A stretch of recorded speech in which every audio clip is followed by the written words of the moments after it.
Chapter 8, The Ghetto. In the center of Long Island, 3 large central farms made up 80% of the island. Following these farmlands was the ghetto. Captain Jatam's land was in the center. Major UNs to the north and General Abo was to the south. The richest among the Anacatas in New York. They all had generation wealth that goes back hundreds of years. Captain Jatam's family wealth came from capturing and training slaves. Major UN's family wealth was created from the technology of the waste system, and General Abo's family wealth by financing both Captain Jatam's family and Major UN's family's projects. Tomas, whom Captain Jatam killed, was General Abo's nephew, but everyone thought he was his son. These 3 families owned the land that stretched from Sagticos Parkway to Lake Avenue, fertile land with a combined slave population of 4,000 slaves, and these slaves, depending on their duties, worked on the property. Only a few lived on the property, and the rest lived in the ghetto. Those that worked on the land were bused to their owner's land. Everything north of Lake Avenue to Orient and Montauk to the south was called the ghetto, and to the far east was Gardiner's Island, which served as a prison or disciplinarian center. There was only one entrance to the west, and a 25-foot steel fence ran from Stony Brook to Islandia to the east, separating them from the ghetto. These 3 were the wealthiest men in New York, called the Terrible 3. And their land was known as T3. The ghetto started as far south as Connecticut River State Park Preserve train station, just 3 miles northeast of General Abo's estate. Those who didn't work the land for T3 worked the waste stations. Wakatillian slaves worked 3 8-hour shift days. The morning shift was from 8 a.m. to 4 p.m., the mid shift from 4 p.m. to 12 a.m., and the night shift from 12 a.m. to 8 a.m.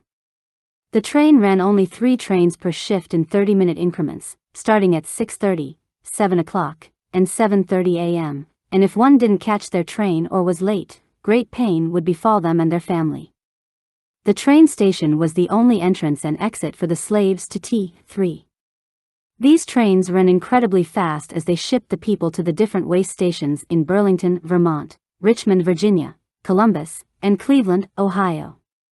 These locations would ship the waste underground to one central location, White Mountain National Forest, to process clean water, hydrogen fuel, brickmaking, biogas, and other materials and functions.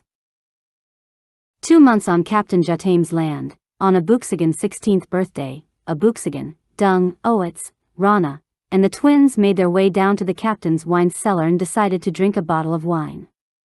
After a few hours of discussing their next moves, Abooksigun looked at the wall. "I just want to see what I'm not supposed to see. Fuck old one, let's go to the ghetto and see our people." Feeling tipsy, Akutukananu said, "Let's go and see." AkunSimBel said, "Yeah, let's go." Dung and Abooksigun started joking, and Dung said, "I wonder if heaven got a ghetto?" They began to sing Tupac's song entitled, "I Wonder If Heaven Got a Ghetto." Dung rapped, "I was raised, the little nigga doing bad shit. Talk much shit, 'cause I never had shit. I could remember being whooped in class, and if I didn't pass, mama whooped my ass." As they slowly made their way to the edge of the land, they became quiet. Abooksigun said, "Anu, break a hole small enough for us to crawl through it." Akutukananu said, "Okay," and blew a small hole 2 inches wide, and AkunSimBel said, "Girl, please, only Owitz can fit in there. How are we supposed to crawl in that?" And everyone started laughing. Akutukananu said, hold on." Weaving back and forth before Akutukananu blew again, half the wall fell. Abooksigun said, "Girl, I know you're drunk now, 'cause that's too big." They were stumbling and laughing as they walked to the other side. An elderly homeless man looked at them as they struggled through the wall. "Oh, hell to the nah, y'all asses got to put that shit back up. These motherfuckers gonna know I did that shit, 'cause this here is my side of the wall. I don't care how long it takes, but y'all black asses gonna fix that shit now." Abooksigun looked at the man. "Okay, old man, we'll fix it before tonight is over with. Today is my birthday." The man looked at Abooksigun and his wardrobe. Bitch, fuck what you're saying and do what you said. If you don't, I'll be dead before tomorrow. Dung came through the wall. And the man looked twice, and y'all done kidnapped a little anacondas boy too. Hell nah, I'm outta here, y'all on y'all own, and if they ask, I going to tell. Dung smiled. Hello, but I'm not an anacondas, I'm a mestizo, and these are my brothers and sisters. Weaving back and forth, Akutukananu looked at the wall. Hold on, I got this, and took the elements and repaired the fence, leaving a makeshift door. She looked at the man and said, will that do until we get back? The man ran off screaming, voodoo, black magic, witches, and warlocks are in our midst, run. Abooksigun said. What's wrong with him? The night air was disturbing as they walked down the streets. The people stared at them. Akutukananu and AkunSimBel looked at the people and whispered, we got ourselves an audience. Rana looked at Abooksigun. Book, do you smell what I smell, or is it too dark? Abooksigun said, what the darkness has to do with smell? I thought your stanky ass farted. I was being nice with your nasty ass. Holding his nose, that shit sank. They said nothing as they watched the women degrading themselves and the men taking advantage of the women for cryptos. As the night went on, Abooksigun and the twins walked the streets until daybreak, and they became saddened.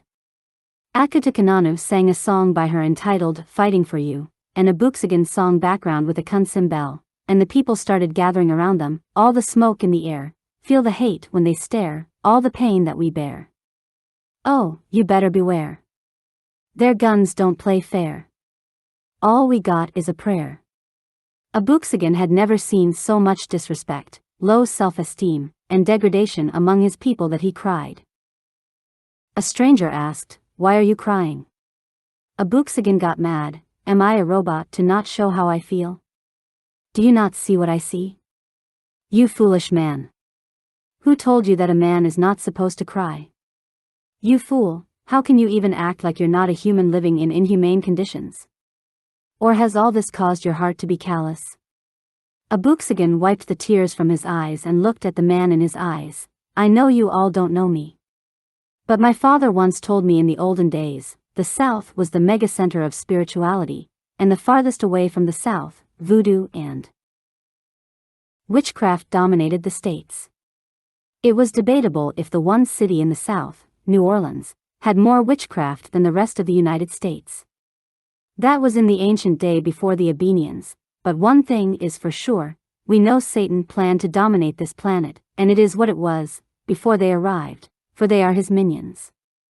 But what I see here terrifies me, but it looks as if we have gone back 2,000 years instead of going 2,000 years ahead in time. Abooksigun noticed the people gathering around him as he continued to speak. Let me go back to the Nazi era when there were thousands of African Germans. They were banned from relationships with white people, excluded from education and employment, and some were sterilized, taking others to concentration camps. Once World War I broke out, some African soldiers who fought for Germany settled there.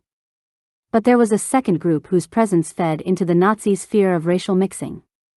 As part of the treaty signed after Germany's defeat, French troops occupied the Rhineland area of Western Germany. France used at least 20,000 soldiers from its African empire, mainly North and West Africa, to police the area, some of whom had relationships with German women. The term Rhineland bastards was coined to refer to the 600 to 800 mixed-race children resulting from those relationships. The period spoke to some people's imagined fears of an impure race, and they made up stories and racist caricatures of sexually predatory African soldiers. Once in power, the Nazis' obsession with Jews and racial purity gradually led to the Holocaust, the industrialized slaughter of 6 million Jewish people during World War II, and the mass murder of Roma, people with disabilities, and some Slavic people. Black Germans were targeted, too, although not in the same systematic way.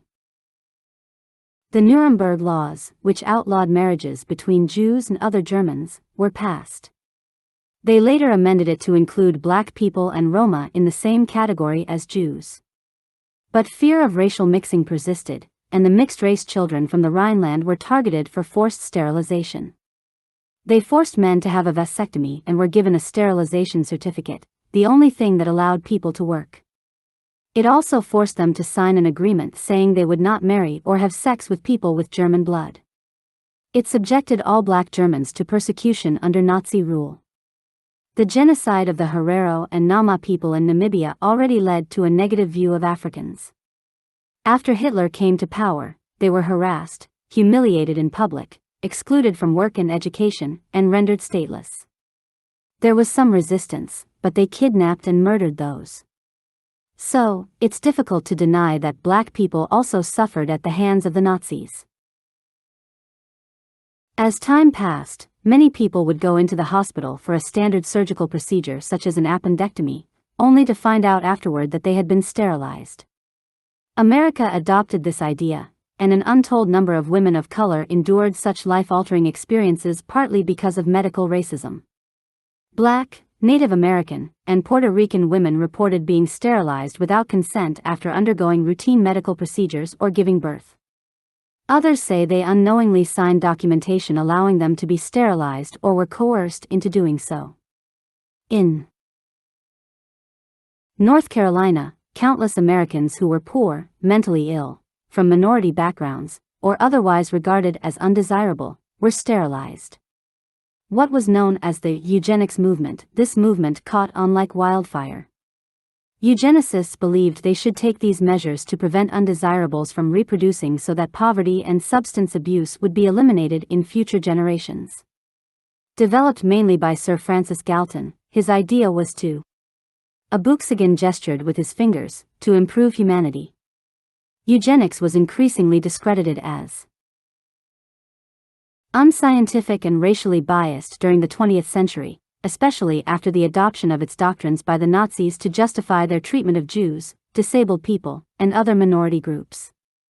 However, by the 1960s, tens of thousands of Americans were sterilized in state-run eugenics programs. It was not known until years later that they had been sterilized like North Carolina and 31 other states who adopted the same program. Between 1929 and 1974, in North Carolina alone, 7,600 people were sterilized, about 85% of black women and girls. They eliminated the eugenics program in 1977, but legislation permitting involuntary sterilization of residents remained until 2003. Many were described as promiscuous and feeble-minded. Puerto Rico sterilized more than a third of women from the 1930s to the 1970s because of a partnership between the U.S. government, Puerto Rican lawmakers, and medical officials. Doctors didn't think poor women could use contraception effectively. Many women received sterilizations for free or very little money as they entered the workforce. Before long, Puerto Rico had the world's highest sterilization rate. It became so common it was widely known as "la operation" among the islanders. Thousands of men in Puerto Rico underwent sterilizations as well. A third of Puerto Ricans did not even understand the nature of the procedure, including that it meant they could not bear children in the future. Sterilization was not the only way Puerto Rican women's reproductive rights were violated. U.S. pharmaceutical researchers also experimented on Puerto Rican women for human birth control pill trials. Many women experienced severe side effects such as nausea and vomiting. 3 died. The participants had not been told that the birth control pill was experimental and that they were taking part in a clinical trial, only taking medication to prevent pregnancy. 25% of Native American women between the ages of 15 and 44 also reported that they endured government-ordered sterilizations. Girls had their tubes tied without their consent. These officials did not give them all the information about sterilization procedures, coerced them into signing paperwork consenting to such practices, and gave them improper consent forms. They targeted Native American women for sterilization because they had higher birth rates than white women. White male doctors used minority women to gain expertise in performing gynecological procedures. Native American women suffered because many marriages ended in divorce, and mental health problems ensued. They thought poor people had bad morals, were lazy, impulsive, irresponsible, lacked family values, and lacked the skills and smarts to fit in with the economy. Akutukananu saw people running off. Why are they running off? A woman approached. It's almost 6:30.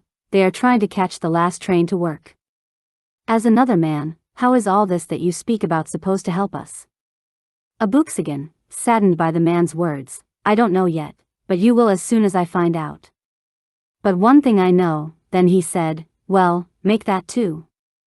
And the man asks, what is that? Abooksigun said, 1. We have animals who live better than this, where I'm from. And the man asks, and the second thing? Abooksigun smiled, Sabaoth did not send me here without reason. The man looked at Abooksigun and said in anger, Sabaoth? Sabaoth. You don't run shit but your mouth. This system, this government, runs this shit, so learn the game, understand the game, see the game, then play the game. You didn't make the rules, you can't change the rules, period. Pointing at the bubble city, the man continued, one person in that damn dome there produces 50 liters of feces and 500 liters of urine. Now multiply that by 200 million plus people. Our only job is to gather that shit and deliver it to its destination. Get the fuck out of here with that Sabaoth shit. And the man walked away. Saddened by the disbelief, Abooksigun was about to walk away when some people walked up to him. All don't believe in Sabaoth here and have accepted the way life is. However, we caught the ass end of your conversation and would like to know more. Abooksigun smiled. There's no need to explain, for I truly understand. My father made us watch old TV series like Snowfall, showing how the CIA profited from drugs being shipped to black neighborhoods, and other shows and movies about our history during ancient times. Another show that stands out is Power, Rising Canon. I never knew why he made us look at those TV shows until now. They pitched mothers against fathers and the children against fathers, and the single mother became the thing, and the motto was, I don't need a man. Destroying the very fabric of what a community is, family. I see that clear as the day that we as a people continue to do that up to this day, not everywhere, but here it's obvious. That is what they wanted. They didn't want a family unit but a baby-making factory to produce slaves that could be productive. It took 400 years to get our genuine equal rights and freedom around 2024, but they needed our help because they had raped and pillaged this planet. They needed us more than ever, and all we got was, I'm sorry, but I'm sorry, doesn't cut it. But we healed and became a great nation, but this world was already beyond repair. Still, it lasted over 1,000 years before the world couldn't recover from the abuse of greedy men. It was also an opportunity for the Abenians to come and create their doctrine to be placed on humanity, like this 10-1, total nonsense. All kinds of beliefs, isms, and schisms had replaced God. Our people are suffering from PTSD and other mental disabilities, and women claimed their rule over men and started dictating to men what we need to do and how to do it. Until the manosphere shut them down and straight men began to travel abroad, practice celibacy, or just deal with themselves, the women came back saying, I'm sorry. They tricked our women into thinking this way, but it was another mental game that the rulers over us planned and executed. Yes, some became gay, and some even committed suicide to escape what seems to be a losing battle. Our family unit finally fell back in place as it was from the beginning. But the Abenians are doing the same here, unlike where I'm from, where we live in peace and harmony with true nature.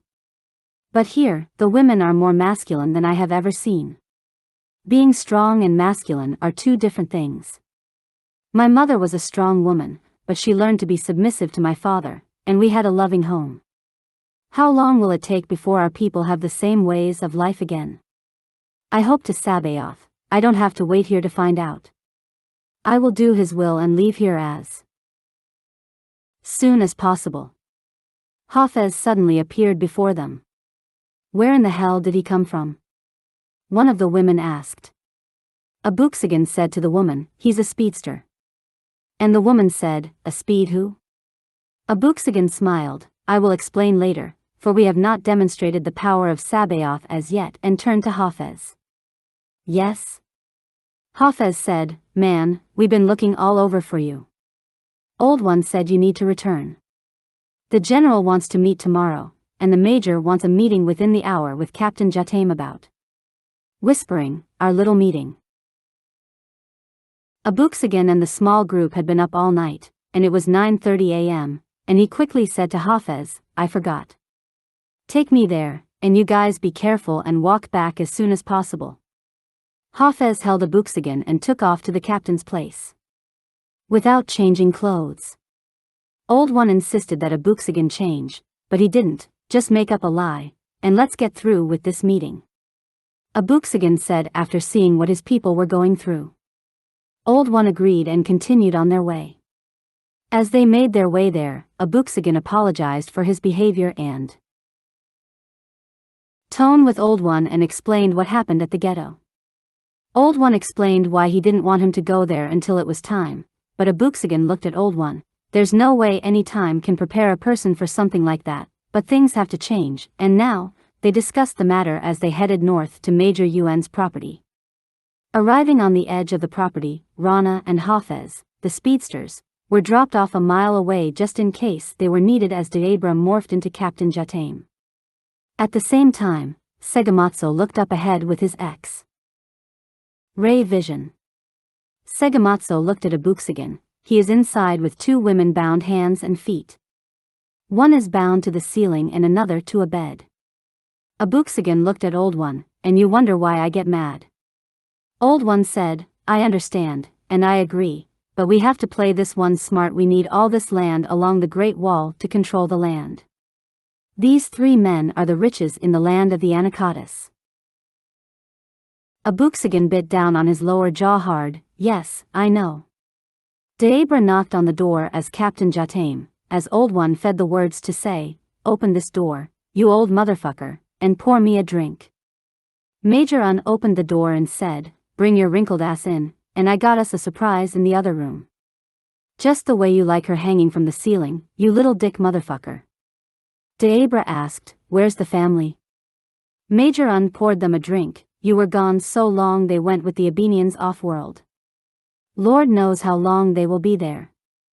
I hear tell it. The place is a paradise. But my old ass like it here, especially since they've been gone. All I got is peace and pussy." Deabra smiled as she took a sip of the liquor the Major handed her and started coughing. Major Un said, "That's your favorite? You mean to tell me you can't hang no mo?" Laughing as they walked toward the door, the Major said, "I know you ain't bring these Katies with you." Deabra said, Old One here is about to retire with his old ass, and I got me a replacement," and showing him the ropes. Major looked at Deabra. "Well, Captain, you know good and damn well I don't allow no Katies in my home. Send them some bitches to the porch until you're ready to leave." Abooksigun and Old One walked toward the door, unaware that Deabra had already opened the door to where the young ladies were. Deabra saw two teenage girls in pain. She was so enraged that she grabbed Old One's huge knife that he kept on his side, and without hesitation, she thrust it through the Major's lower jaw until it came out the top of his head and morphed back into herself. She screamed. Abooksigun looked at Deabra, as the two speedsters rushed to their aid. Abooksigun scratched his head. "Well, let's see what we can find while we are here." Rana and Hafez ransacked the place within 5 minutes. Rana said, "We discovered a room locked downstairs in what appears to be a basement." They all headed downstairs and destroyed the door. The room was filled with servers and one central computer, but no one could figure it out until Abooksigun sat down. "My sister was right. I understand it all. It's computer language." He started reading the code and discovered the layout of the bubble city with blueprints and crypto transactions. Abooksigun created a crypto wallet for a man named Dung Sr. and transferred a large amount of crypto to his account, showing the purchase of the land and all of his slaves in Dung's name and making it seem that Major Un retired off-world. Major Un had a 3D and nano printer and some computers set up. Abooksigun unknowingly found out that he did indeed understand computer languages, and his sister's words came back to mind as he smiled. He took out his Torah and started making 30 for his crew. We don't have to share our Torah any longer, Dung, and I'm finna make everyone some weapons as well. We might be here for a while, so you might as well make something to eat and call the rest to come and get rid of that body before daybreak. The Jun will be soon, and enlightenment must begin ASAP. Abooksigun and Dung began making the weapons and Torahs, which took 3 days to complete. That night, Abooksigun said, "Let's go back to the ghetto and see what's happening." This time he took the Dirty 30 with him. The man they had met before was there, and Dung asked politely, "What is your name, old man?" The man looked at Dung and became afraid, and Dung quickly said to the man, "Wait. I have something for you." Reaching into his coat, he grabbed his Torah. "Do you know what this book is?" And the man said, "Of course, the holy book, the Torah." Dung smiled, "Yes, the last time we were here, you ran off in fear screaming witchcraft and voodoo. Sabaoth created the evil one, and he is greater than him. How do you not know that Sabaoth gives his people powers greater than that of the evil one? But as soon as you see great works, the first thing people say is that it is evil. Even the Torah says to test the spirit and see if it's true. I didn't give you a book of witchcraft but a Torah." The man opened the book and started flipping through the pages, and Dung asked, "Can you read?" The man smiled, "Many around can't, but yes, I can." Dung looked at Abooksigun, "We need to make some more." Abooksigun smiled, "Of course we do." Dung said, "Can we count on you to read to the people and help them learn to read for themselves?" The man smiled, "Of course." They walked through the street, and the people gathered around asking questions, and they all taught the people. Before long, the people left to make it to the train station. Connecticut River State Park Preserve train station was an enormous 3-story building. Abooksigun and his crew jumped on the first train as the people started educating them about the different locations. A hover train stood there, a bell rang for 3 seconds, and the doors slowly closed. "This train is faster than I thought, but it is smooth as hell." Old one said in amazement, "This is the first time I have ever been on it because Captain Jatame snatched me off that boat faster than anything I saw. I was confused and heartbroken, and I didn't care what happened to me, so I bypassed the things most of my people were going through." Abooksigun was surprised to hear Old One speak of this past. Dung and the rest enjoyed the scenery but didn't say a word as different people gave them a brief history of the city. Bypassing the bubble, they were in Richmond, Virginia. 7 minutes to get to Richmond, damn, shouted Deabra. Hafez said, "Yeah, I need to see how long it takes me." Rana smiled, "I'll race you to see who's the fastest." Abooksigun smiled as he listened to the crew and the people. The train left Richmond to Columbus, Ohio, then to Burlington, Vermont, and took a turn to White Mountain National Forest. It stood there for nearly an hour before the doors closed, then headed south alongside the old Interstate 89, crossing the river alongside Interstate 95, heading toward Long Island. As the sun shone, Abooksigun noticed an island to the far east of them, that looks like some kind of prison or something, and people instructed him that the slaves who cannot be tamed or the rebellious are sent there to die. Abooksigun stood there thinking what Old One said and said to himself, "Warriors," when Old One called him, "Look, theirs is the intake for new slaves I heard so much about, as I told you earlier.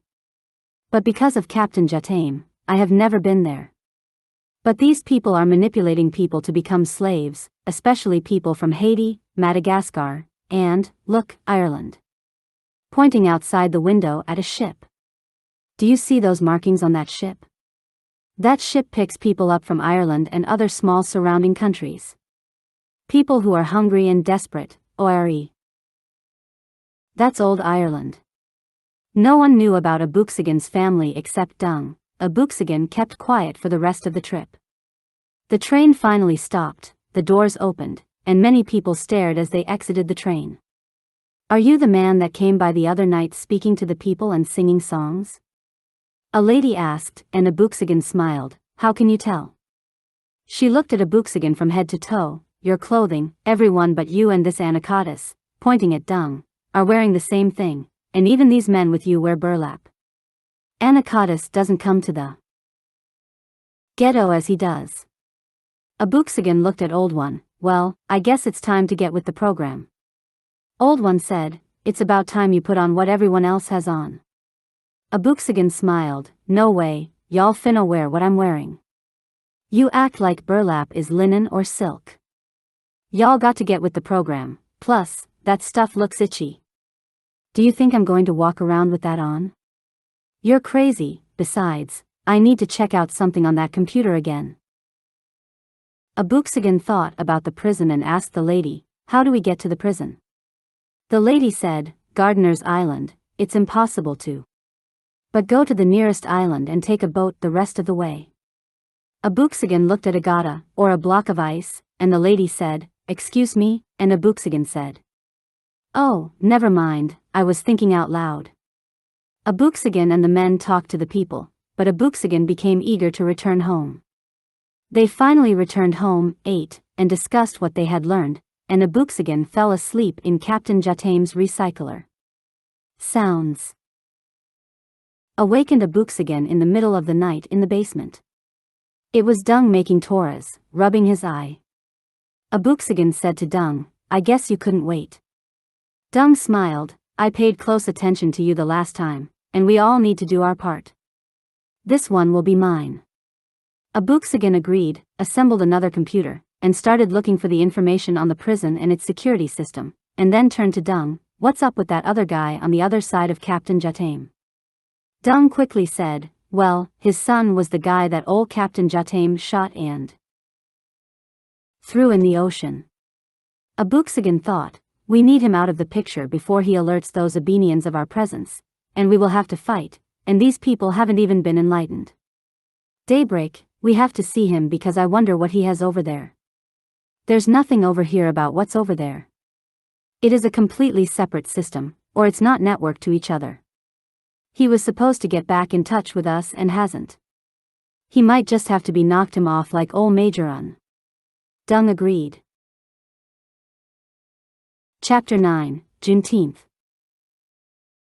Up all night printing, at sunrise, Abooksigun took half his men to visit General Abo, this man's land larger than the rest, and do I see a man-made pond? It looks like we will be doing a lot of fishing around her. Dung said as his mouth watered. Abooksigun smiled, sounds good to me. They drive up the pathway to the main house. Abooksigun observes the terrain, there's no sign of technology around here, but there's plenty of animals, hogs, pigs, chicken, and look over there, that's an enormous garden. A voice could be heard over an intercom system, Captain, I told you.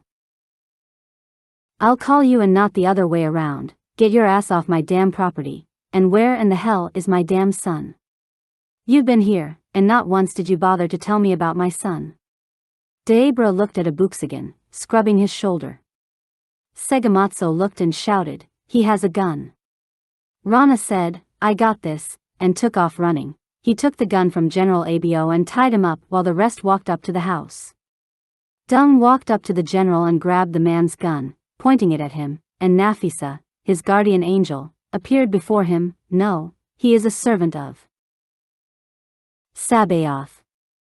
Before Dung could tell Abooksigun what his guardian had said, Deabra transformed into herself, and the general said, you must be the ones I've been waiting for. Abooksigun said, untie him. And introduced himself, hello, I'm Abooksigun of Tucson. Abooksigun asked, why is a man of Sabaoth financing the enslavement of Sabaoth's people? General Abo said, I don't finance anyone nor anything. All this is from royalties from my family's past business transactions. I was born into this business for generations they did. I wasn't really into money or riches. I was into people, and as I grew older, people only wanted to be around me because of my money. All my relationships were about money. Everything and everybody were about money.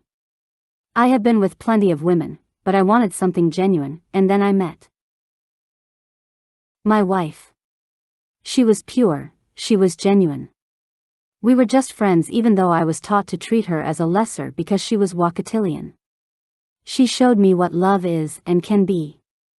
I admit in my younger days, I took advantage of those who only wanted me for my money.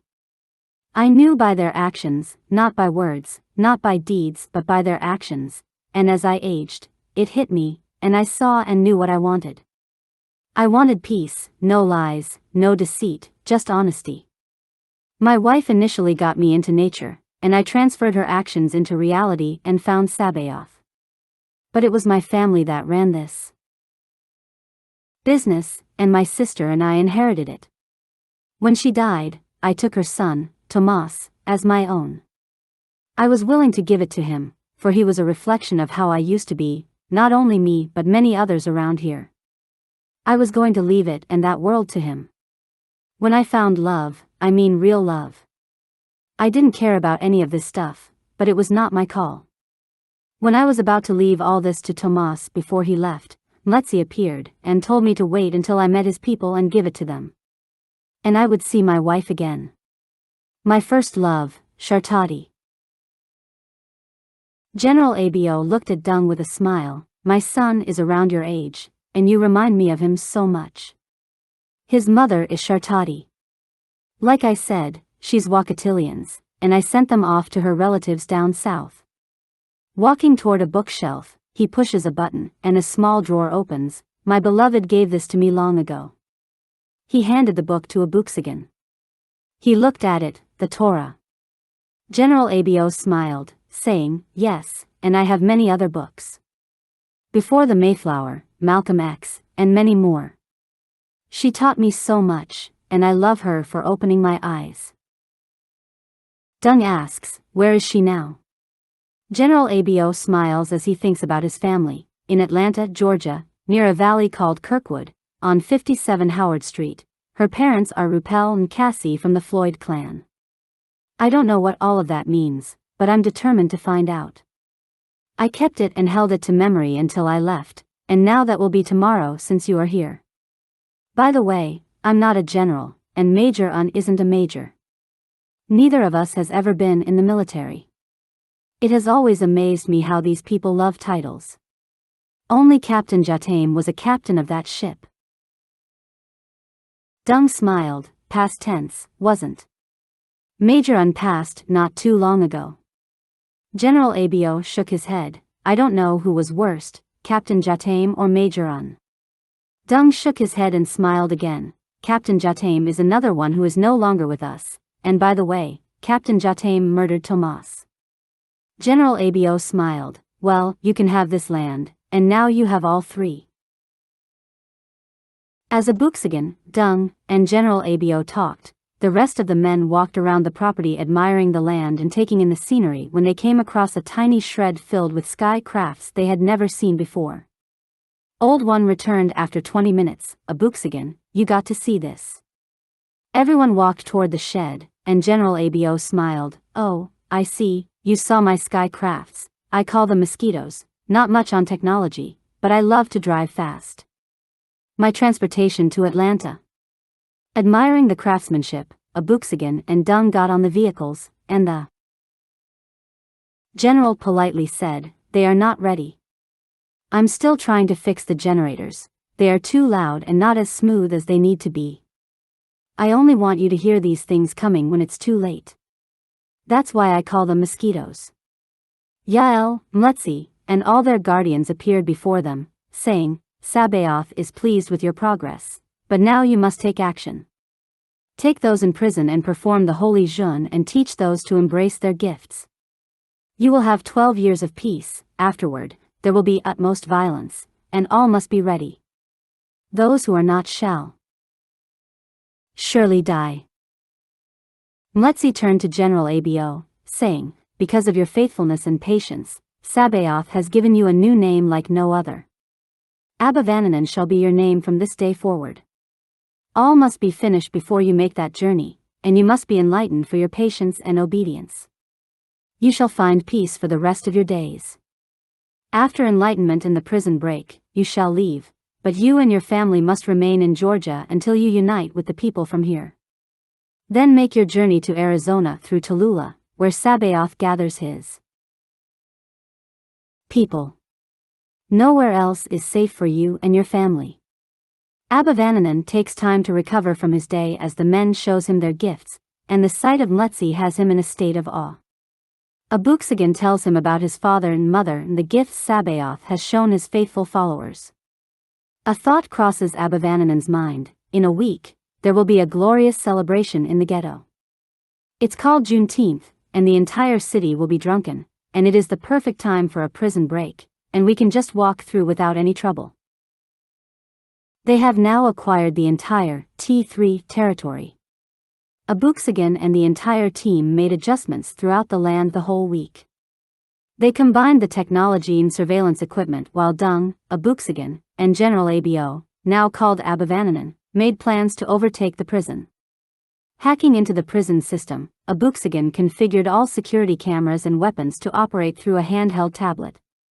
Abenian sees Abooksigun typing away at the computer. "I see you like this technology. I never cared for it myself." Abooksigun smiled. "Well, it's part of my gift from Sabaoth to understand languages, and this computer is nothing more than a bunch of languages called programs. Telling the computer what to do, and secondly, technology is science, and science is like spirituality. You can't see it's happening, but it's there, and it's happening." The entire crew pitched in to make new garments for the people and created body cams and earpiece communication devices. The days had come and gone. Early on the first day of Juneteenth, Abenian approached Abooksigun and Dung. "I made plans for you and your crew to have a stage near the end of the ghetto. It will be in front of an exit to the ghetto. I have known this area's secret passages and tunnels since I was a kid. The stage will be a front for you. Your men can exit and enter without complications. I will direct you from here using your technology for all codes and anything else that might arise." Abooksigun had a strange look. "A stage?" Abenian smiled. "Yes, a stage is perfect, and I have been listening to you. And your men singing, and I'm very impressed." Dung's laughter erupted. "You did say if your father could sing, he would gather millions more to salvation. Here's your chance. Are you scared?" Abooksigun said, "I hate you when you're right. Okay, let's do it, but you will be there with me. We're all going." They went to the stage's location, passed out clothing similar to theirs, and arranged the stage as to cover the secret entrance once the sun set. The people started gathering in the streets around 7 p.m., and there were different artifacts and exhibits near the opening of the ghetto. Abooksigun created a wall of pictures and 3D statues of historical events and figures close to the train station and near their stage. They were trying to conceal its location by placing things the people would not show interest in. Unsure who could be trusted on the day of the celebration, they gathered cases of wines and liquor from Abenian's cellar and passed them out all day long. Making sure not to get drunk themselves, they join in the festivities. Stages were scattered throughout the ghetto, people sang, and plays were performed before the sunset. The entire area celebrated and enjoyed themselves. Abooksigun walked past an exhibit detailing the beginning of Juneteenth. Outraged at what he was reading, Abooksigun asked, "Why do you celebrate Juneteenth?" A man shouted, "Who gives a fuck? We're off for 2 weeks. Whatever the fuck the reason is, I'll accept it." Abooksigun shouted, "People hear my voice. This is foolishness." Juneteenth, also known as Jubilee Day, Emancipation Day, Freedom Day, and Black Independence Day, was a federal holiday in the United States celebrating emancipation from slavery and observance of the Wakatilians' culture. Originated in Galveston, Texas, commemorating the anniversary date of June 19, 1865, which was an announcement of General Order No. 3 by Union Army General Gordon Granger, proclaiming freedom for enslaved people in the state of Texas, the last state of the Confederacy with institutional slavery. You see, Abraham Lincoln's Emancipation Proclamation, issued on January 1, 1863, freed the enslaved people in Texas and all the other southern states of the Confederacy except for parts of states still in rebellion. Enforcement of the proclamation relied upon the advance of Union troops. The remote state of the former Confederacy, Texas, had seen an expansion of slavery instead of an end and had a low presence of Union troops as the American Civil War ended. Thus, enforcement there had been slow and inconsistent before Granger's announcement. Although the Emancipation Proclamation declared an end to slavery in the Confederate States, it did not end slavery in states that remained in the Union. For a short while after the fall of the Confederacy, slavery remained legal in 2 states, Delaware and Kentucky. They freed those enslaved people by ratifying the 13th Amendment to the Constitution, which abolished chattel slavery nationwide on December 6, 1865. The last enslaved, namely the Choctaw, were freed. I am Choctaw, and my descendant, Willis Reynolds, originally from Indianola, Mississippi, was the last slave in my family. I notice that many of you don't know how to get along because of this slave mentality. I understand, but I can't entirely agree that many of y'all behavior toward each other is disturbing. I see it, but at times I ignore it, but it does bother me a lot. But as I was saying, during the civil rights movement of the 1960s, the nonviolent determination to achieve civil rights Black Juneteenth celebrations. But it grew in popularity again in the 1970s, focusing on African American freedom and African American arts. Beginning with Texas by proclamation in 1938 and by legislation, 40 years later, in 1979, 49 U.S. states and the District of Columbia formally recognized the holiday in various ways. Its adoption in certain parts of Mexico became an international holiday. The Mascogos celebrated Juneteenth, and these were the descendants of the Black Seminoles who escaped from slavery and settled in Coahuila, Mexico. A man shouted, "Maybe we need to start a church, then." Abooksigun paused, "That's a good idea."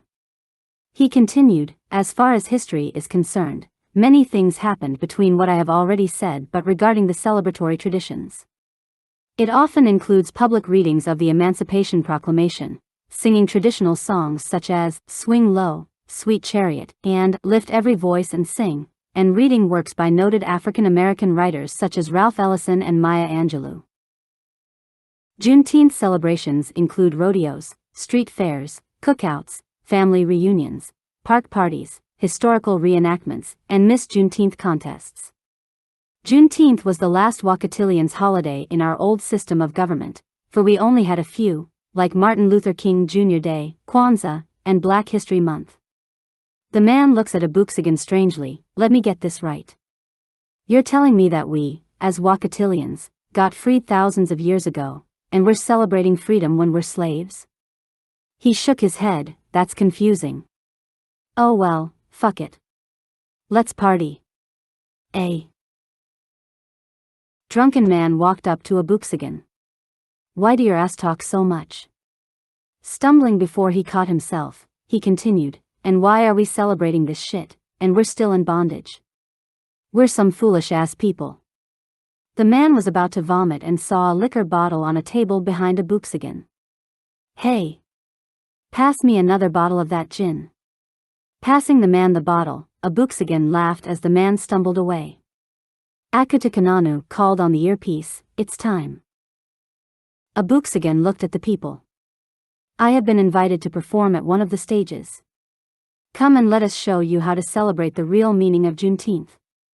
The people followed Abooksigun. He walked on stage, grabbed his crew by the hands, formed a circle, and bowed their heads. Abooksigun led with a prayer and ended with, "Let freedom ring." Then he said, "Let everyone say Amen," and some people in the audience shouted, "Amen." Segamatso shouted, 1, 2, 3, while clicking drumsticks together as he struck the drums. Old One started striking a keyboard. And a never-seen smile was on his face. The crowd cheered, and seconds later, the rest of the crew repeated, "Let's do it." Akutukananu walked in front of the crowd and sang, "Baby, take your time, come on baby, oh baby, take your time. You know you ought to slow down. You've been working too hard, and that's a fact."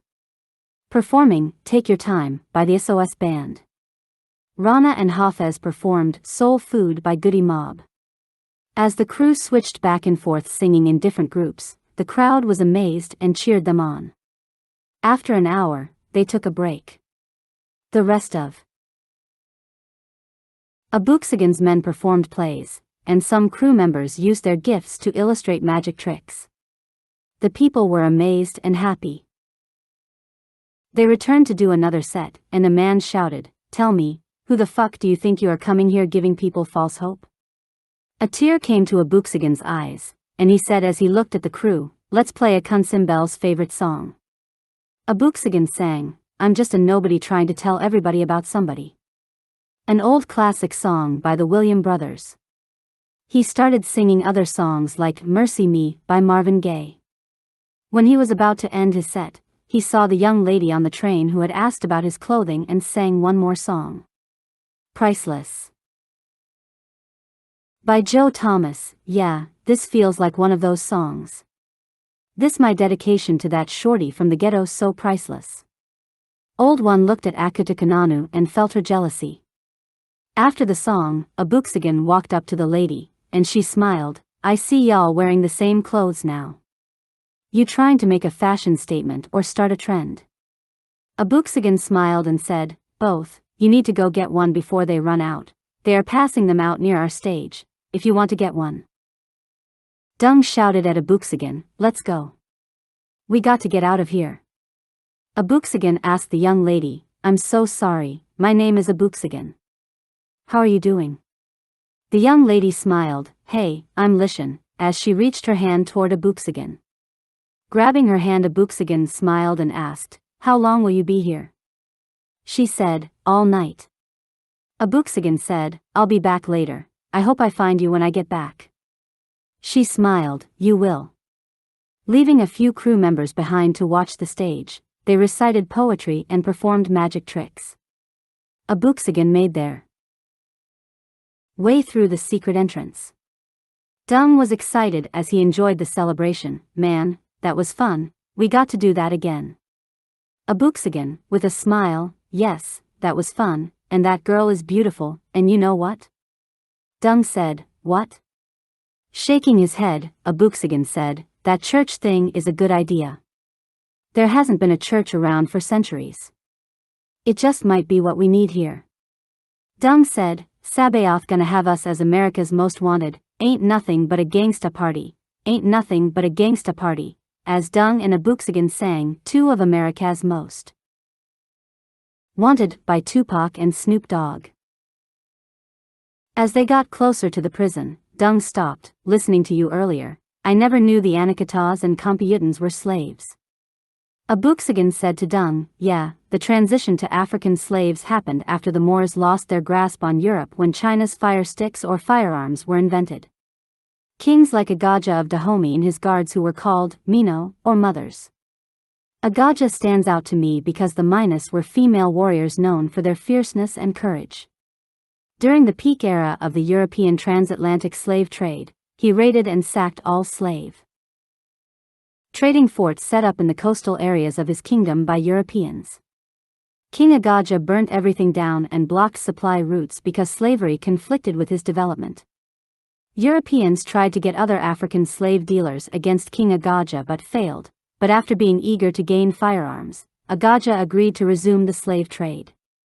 European wanted a large shipload of captured and enslaved men and women from one spot.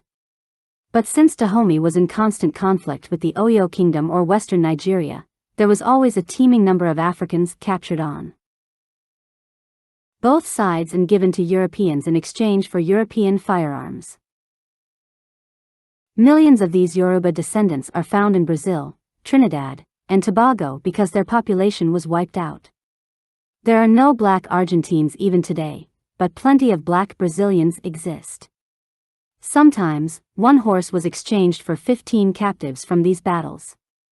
Or they got horses from the Hausa traders from the savannah or northern Nigeria in exchange for slaves, who were sold to merchants in Kano, who sold these persons to the Arab traders along the trans-Saharan trade routes.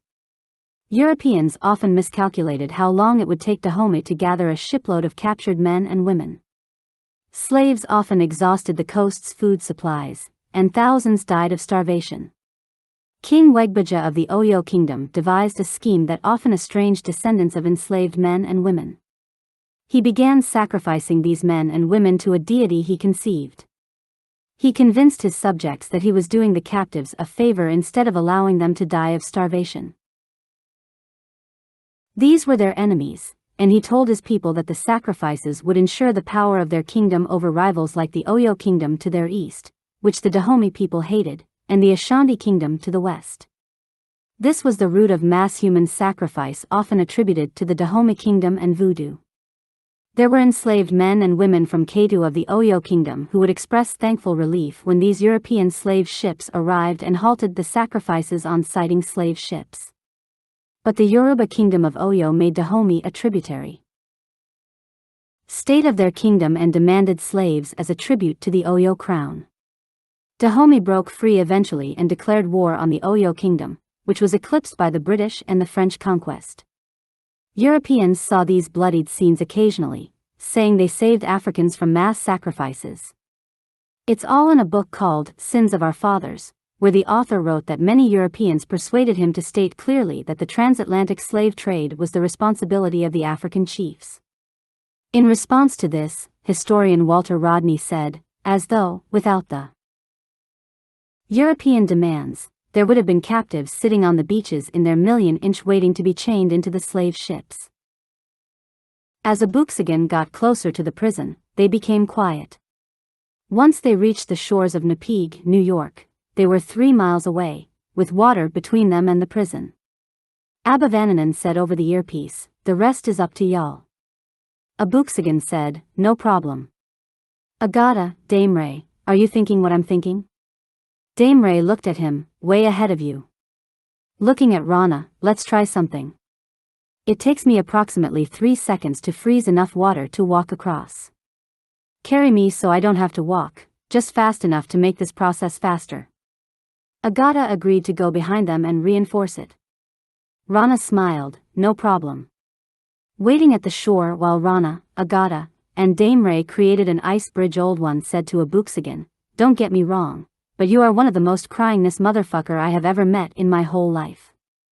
But you have a pure heart and you ain't no punk either." Abooksigun smiled, "Thanks, I guess, but imagine how much Sabaoth cries looking at us." Rana and Dame Ray made it to the blind spot Abenian made, and the crew gathered to the wall. They worked their way to the top of the outer wall and slid to the top of the prison. Once everyone made it to the rooftop, Rana, Agata, and Dame Ray built an ice bridge for their return, and Hafez and the rest of the crew destroyed the iron doors and cells. They went cell by cell and worked their way to the basement. They were about to leave when Letzi appeared, pointing to a door, solitary confinement, while they cleared out solitary confinement. Rana was the only speedster there as Dame Ray froze the door. Rana, using his speed, shattered it, and an old man sat there and looked up, staring at Old One's knife. "Ashoga?" Old One looked at the old man, "Do I know you?" The old man said, "I'm Kaimani, of the Tyrone clan, from Iobo." Everyone there was curious. "Old One, do you know each other?" Abooksigun asked. The old man, Kaimani, said, Clever how you changed your name to Old One, Ashoga, king of Mali, the steel maker. It was your knife that gave you away." Old One raised his eyes, "We don't have time for this now. We will discuss this later. Let's do what we came to do and get out of here." The old man's cellmate, a young man without legs, said to Abooksigun, "I am Ethan. How can I leave here? I'm missing my legs." Rana said, "That'll not be a problem," and took the old man to the rest and came back. As he returned, Hafez was there helping to clear out the rest of the men. They gathered all the men and guided them to the prison's outermost wall, and there stood a sheet of ice, and they slid them to the shoreline. Abenian called, "Now go to the computer room but send the rest on, except one of those fast guys."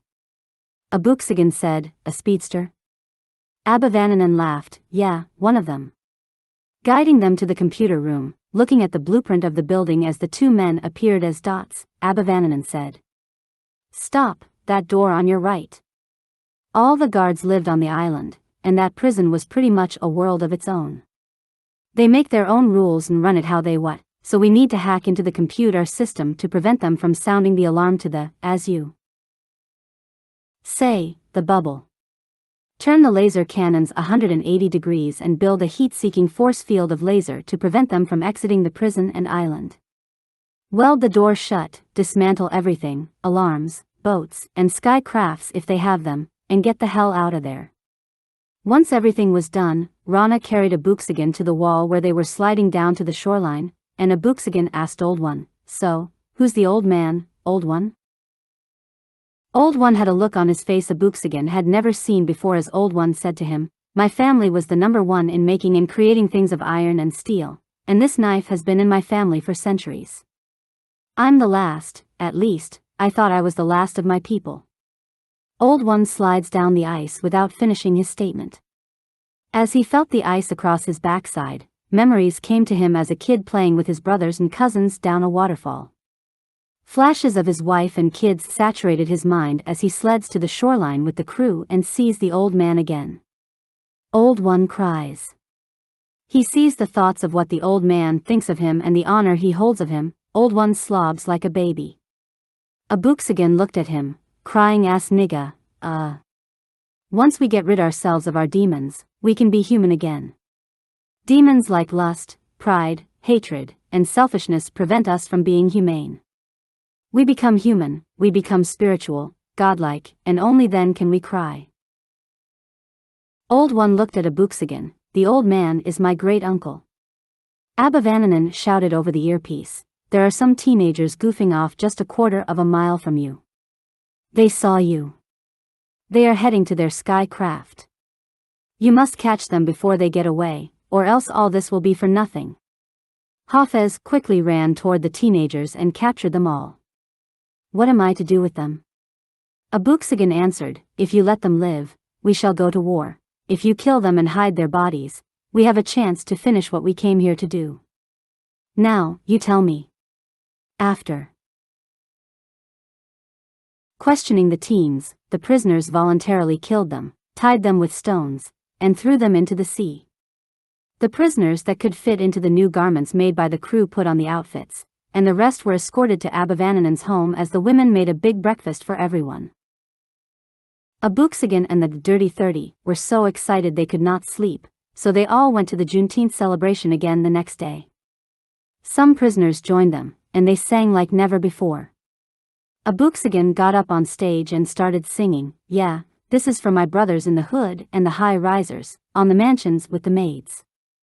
And the crew joined in as they sang, "The Best Man I Can Be," by Genuine, RL, Case, and Tyrese.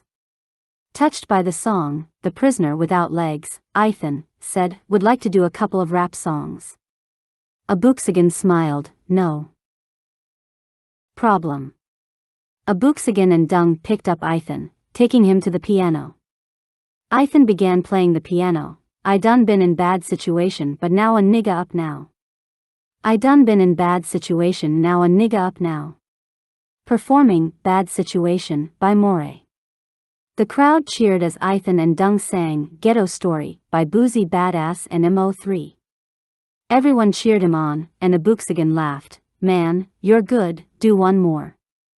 He thought for a few seconds and sang, "Yeah, yeah, yeah.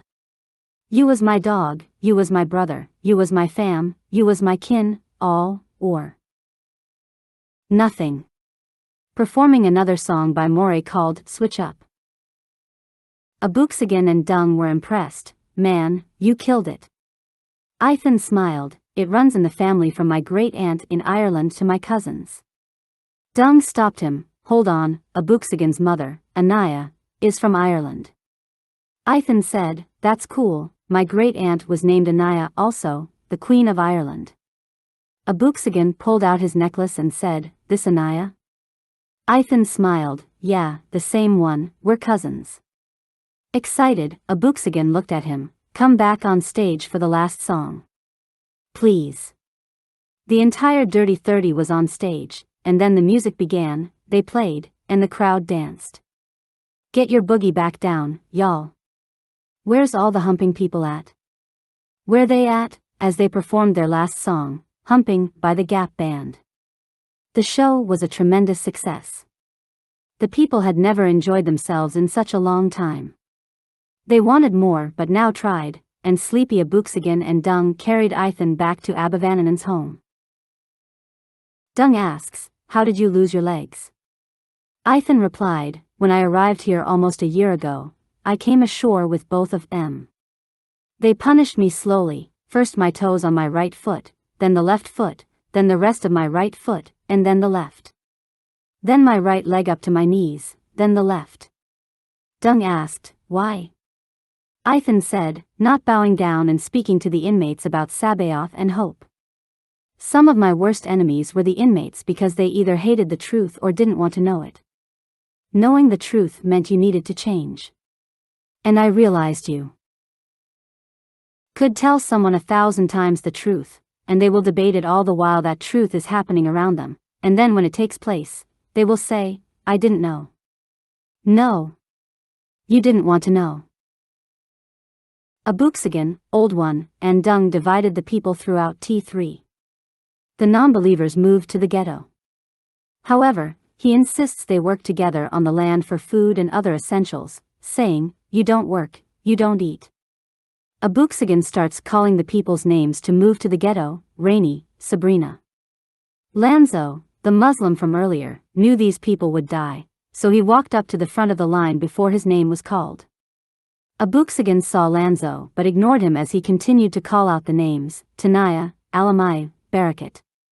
Abooksigun knew. Lanzo was the man who got angry with him about telling the history of the Muslim and the slave trade and said to him, "I didn't call your name."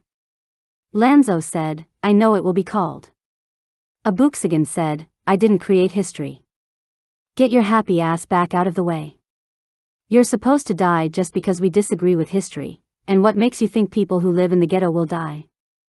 If they do, it won't be by us. Motherfucker, you will kill for your people like I will just because we don't agree to some small shit. I'm going to kill you, please. I need motherfuckers like you. Plus, you misunderstood what I said anyways. For years, they have used psychological warfare to pitch people like us against one another. Like King and X. You might see me as king, all gentle and kind, and I might think that you are X compared to me, but you can show me your Dr. King, and I'll show you my Malcolm X side. Hell, even your name means godlike. It's quite simple. We're humans with our own personal relationship with our Creator. Who am I to say your relationship is not pure? I'm seeking out selfish and evil men. I'm not calling people to religions. I'm calling people to Sabaoth, period. They made us into beasts, and they profit off of us in the prison systems. Until I know what my Father knows, see what my Father sees, or unless Mletsi tells me so, we all shall discuss and make decisions, but I will have my input, but we all shall. My uncle Daniel, a very young man at the time, once told my father to kill a ship full of evil people, but my father realized that Daniel was right. Whoever said, "I freed 1,000 slaves, I could have freed 1,000 more if only they knew they were slaves." Dung said, "Even I know it was Harriet Tubman." Abooksigun said, "Not necessarily." Both historians Kate Clifford Larson and Fergus Bordwich said the phrasing is inconsistent with Tubman's usual wording, and an author named Kem Knapp Sawyer said she didn't read nor write. They finished their conversation, and Lanzo walked off, embarrassed as Abooksigun continued calling out the names: Sintehu, Tuadros, Diara, Esatab. Chapter 10, No Heart. Abooksigun laid down for the night, and the darkness covered him. He sees himself in front of a table and hears a voice, "Sit." On the table were pieces of a doll scattered everywhere. The voice said, "What's missing?" Abooksigun assembled the doll-like puzzle, a brainstalking and tedious task that seemed to last for hours. Talking to himself, looking for missing pieces scattered over the table. Respiratory system, digestive, nervous. When he came to the circulatory system, Abooksigun got confused because all the parts were used. The voice came to him. "What's missing?" Abooksigun said to himself, "Where's the heart?" He shouted, "It's the heart. The heart is missing." Abooksigun wakes and stares at the ceiling. Dung looks at Abooksigun, "What's wrong?" Abooksigun stared into space, "I have helped all, but I'm missing my heart, my people. My heart is with my people. Let's go to the docks and see my kin." Dung shook his head, "Now?" Abooksigun and Dung headed to the basement and looked at the infrastructure maps. He saw the tunnels and shortcuts laid out by Abenian leading to the docks. "Let's go," Dung said, "right behind you." Boo Boo tried to follow, but Abooksigun said, "This time, boy, you can't go. People will be afraid of you where we are going." Dung looked at Abooksigun, "Are you serious?" They have been afraid of him everywhere he has gone. Abooksigun smiled, "Well, this is an undercover mission." They followed the map just south of the train station, opposite the ghetto, where dim lights were spread every 50 feet in an old subway station. Dung said, "This old system needs repairs and a complete inspection." Abooksigun agreed and called the Dirty 30, and they worked on the system all night. Before daybreak, they headed northeast with all his men into Manorville, New York, labeled "The Quarters" on the map. They exit the subway system near the Peconic River along Mill Road. Abooksigun put on a burlap sack, and Dung put on clothing from Abenian's closet. Abooksigun studied the map for a while. "Okay, the rest of you stay here and stay out of sight while me and Dung look around. Dung, I will be your slave, and you will be my master." Dung laughed, "Okay, Katie's, pick that cotton." Abooksigun smiled. "You got jokes, Dung got serious as they walked to Manorville. "Nah, just kidding, but I understand we have been together all this time, and Sabaoth has worked miracles for us. People are sick, and the demons run them like puppets. The Jews were chosen, but Mshika came to save all. My father once said, 'Which ones are from the tribe of Judah?' Because there were 12 children of Israel, and Esau had that many as well, and their descendants count for something." Dung paused for a second. "Most people want to be number one in everything. They can't stand to be second or third. I understand why they hate your people. I just disagree. Many people think when someone uses the term melanated people, they believe that it is used to refer to some kind of racial superiority between non-melanated people when it's not. One thing I know is that Sabaoth chose me, and that's all that matters to me. For centuries they have corrupted things meant for good and made them evil, like the swastika. Initially, it meant well-being, prosperity, or good fortune. Hindu philosophy, for instance, represents various things that come in fours. In Japanese Buddhism, also known as the manji, the emblem signifies the Buddha's footsteps. In India, it's a symbol of the sun god. To the Jains, they're spiritual teachers. It is displayed at weddings and other festive occasions to consecrate a new home, but out of all the things, whether I agree with them or not, it never represented hatred. Dung was interrupted by Abooksigun. "I agree wholeheartedly, but it's time to get into character." The smell was worse than that of the ghetto, and the sight tugged at Abooksigun's heart unlike never before. The people were all malnutrition and frail, and they stared at them but did not say a word. "They fear your presence," Abooksigun whispered to Dung. Dung smiled at the people. "Hello?" The people fell to the ground with their heads bowed. Dung grabbed one of the men and helped him up as the man trembled in fear. Dung said, "No, don't do that." The man spoke, and Dung looked at Abooksigun because the language was foreign to him. Abooksigun interpreted. He said, "Please master, don't take my life. I have a wife and kids." Dung was upset, looking at the fear in the man's eyes, and could not say a word, so Abooksigun asked the man, "What is your name, and why do you fear this man?" The man looked at Dung, asking for permission to speak. Abooksigun repeated what the man said, Dung shaking his head with tears in his eyes, and the man said, "My name is Requiem, we." He paused and then asked, "Why is master crying?" Abooksigun smiled, "He's my brother and doesn't like what he sees." Having a puzzled look on his face, Requiem said, "Brother?" Abooksigun shook his head. "This is my brother, and we are looking for the TWA people of Ireland." Requiem looked around and shouted, "Shernit." Shernit had a disgusted look on his face as if saying, "Why are you calling me? I want nothing to do with whatever is happening here." But when he saw Dung look his way, Shernit walked toward them and bowed. Abooksigun told Shernit to get up as Requiem asked him, "These two are brothers, and they are looking for the TWA tribe from Ireland." Shernit scratched his head. "Brothers?" Abooksigun said, "Yes, we are called mestizos where we are from. Computans, Anakitas, and Wakatilians, living as one people." "Can you tell me where the people of Ireland are?" He pointed northeast, Riverhead, 7 hours away. Shernit showed less fear than Requiem, and Abooksigun asked, "How long have you been here?" Shernit hesitated. 6 years. Abooksigun asked, "Why are you not in the ghetto instead of here?" Shernit paused again. "They say I'm a fool, and the only thing I'm good for is sex." Confused, Abooksigun asks, "If they think you are a fool, why would they have you making babies?" Shernit, with a sad face, said, "No, I'm the sex toy." Abooksigun conscience fall. He translated to Dung, and Shernit asked, "How is it you speak our language?" Requiem is Nigerian, and you speak to us with such a perfect and precise dialect? Abooksigun smiled, "I will explain it all later. Please continue." Shernit continued, "They hired desperate Anakitas and made them rich beyond their wildest dreams using old rusty naval ships by collecting what they call indentured servants.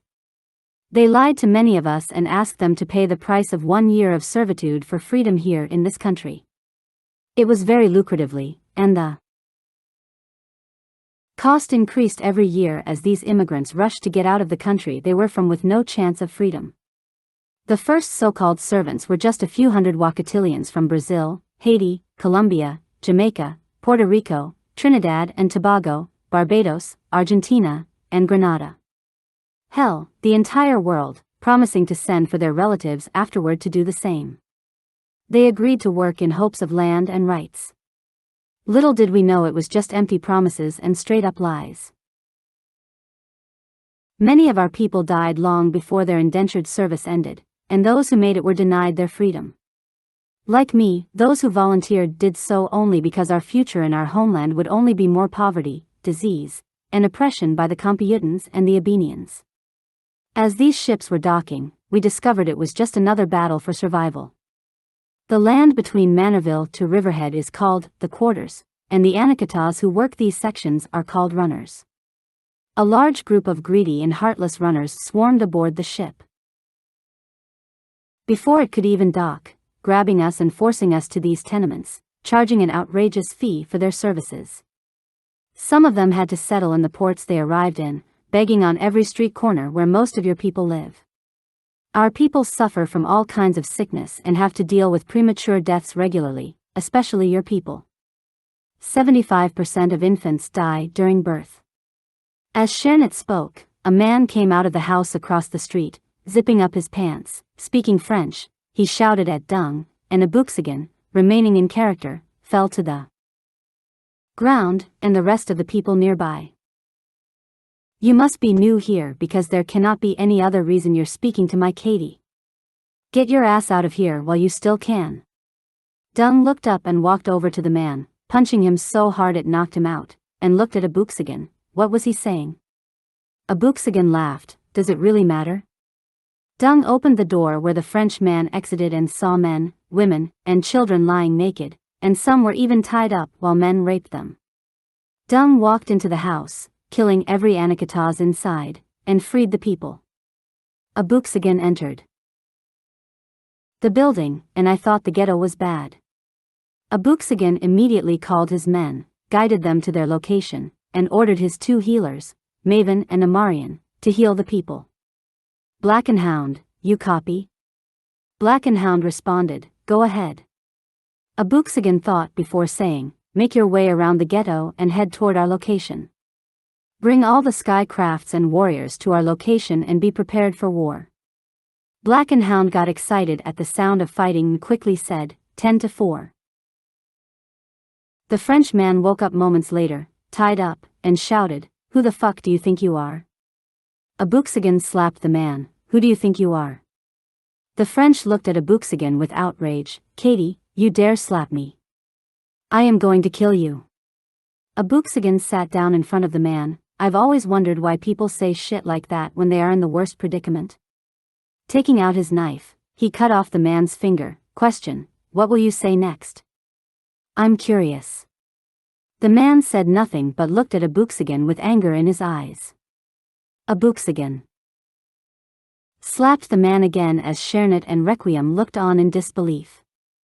At the same time, he was waiting on Black and Hound to arrive. Dung and Abooksigun chain the man to a nearby pole and question the people as the man demands the slaves to release him, but they seem more afraid of Abooksigun and Dung than him. Dung asked, "Who is this man, and what is he to you all?" Shernet, upset, "It has almost been a year, and no one has left the quarters, and now we are being abused worse than before." An elderly lady approached. "My name is Kydist. This here is Eve, the tyrant of Manorville. He owns everyone in Manorville and is the most feared man in the quarters and maybe the richest between here to Riverhead." Abooksigun asked, "If given the opportunity, what would you do with him?" And the people shouted, "Kill him." Dung shouted, "Then what are you waiting for?" The people rushed Eve with axes, shovels, and picks and tore him to pieces. Abooksigun looked at Shernet. "Why haven't you attacked your oppressor?" Shernet said, "He's already dead." Dung became angry but said calmly, "Kill him or remain a slave for the rest of your life." Shernet approached Eve slowly and stabbed him in the chest and then his groin. He started crying and began to hack his body into pieces with anything he could find before falling to the ground and letting out a loud yell as he thought about the abuse Eve inflicted upon him. Abooksigun stood before the people as Black and Hound could be seen heading their way. "After today, the quarters will no longer exist. My men are on their way. Those of you who will help me eliminate the rest of these Anakitas may fight with me, but the rest go with these men to T3 and live amongst us in peace." Black and Hound and all the warriors arrived, killing and rescuing the people of Manorville and Calverton. Finally arriving at Riverhead, Abooksigun did not want to see his kinsmen in their state but sent Dung and the rest of the men to get his people. A few women from Manorville and Calverton remained behind and prepared meals for the men as they went off to battle the Anakitas. Abooksigun sat on the ground and ate when he saw Dung returning. Dung approached Abooksigun. "The people refused to leave even after we told them that they were freed. They say they are waiting for Sabaoth to deliver them, and my words do not affect them." Infuriated, Abooksigun stood up. "Have the men forcibly take them all to one location, and I'll be there in a few minutes." The sun rose, and Abooksigun walked in front of the people. "My people fear for their lives and wait on Sabaoth to rescue them when their salvation was sent to them hours ago." Saying you will wait on Sabaoth, how is it you don't know it was Sabaoth that recused you hours ago? I want to tell you a story. A brave young lady was proud of her family and always wanted the best for her kinsman not too long ago. A king wanted to wed her, but she refused because he was an evil king, and she rejected the king's advances. He slowly changed and tried again, but the lady tried to see if the king had changed his ways. This lady eventually married the king and had a daughter as time passed. The king wanted a son to take over his kingdom when he died, but they never had another child, and he never had any more children. Depressed and angry over his situation, he returned to his whoremongering ways and forgot about his queen. The people, the Computans, and the Abenians rejected the queen because she was Wakatilian, and he was Anakitas with Computans' privileges. Once the Abenians discovered what the king had done, they cut him and his people off from the advances and technology they offered. The people became furious at the king and rioted in the city.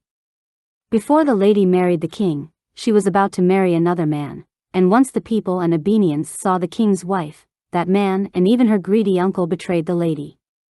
The people turned against her, and they all created lies about her, and she was executed. The queen's child was sent to Arizona, but the king and the people were told that the child had been assassinated. Raised in Arizona her entire life, she became a great warrior. Meanwhile, Sabaoth raised a young man from Louisiana, and he was given gifts and powers no man on earth has ever possessed, and told him to make his way to Arizona.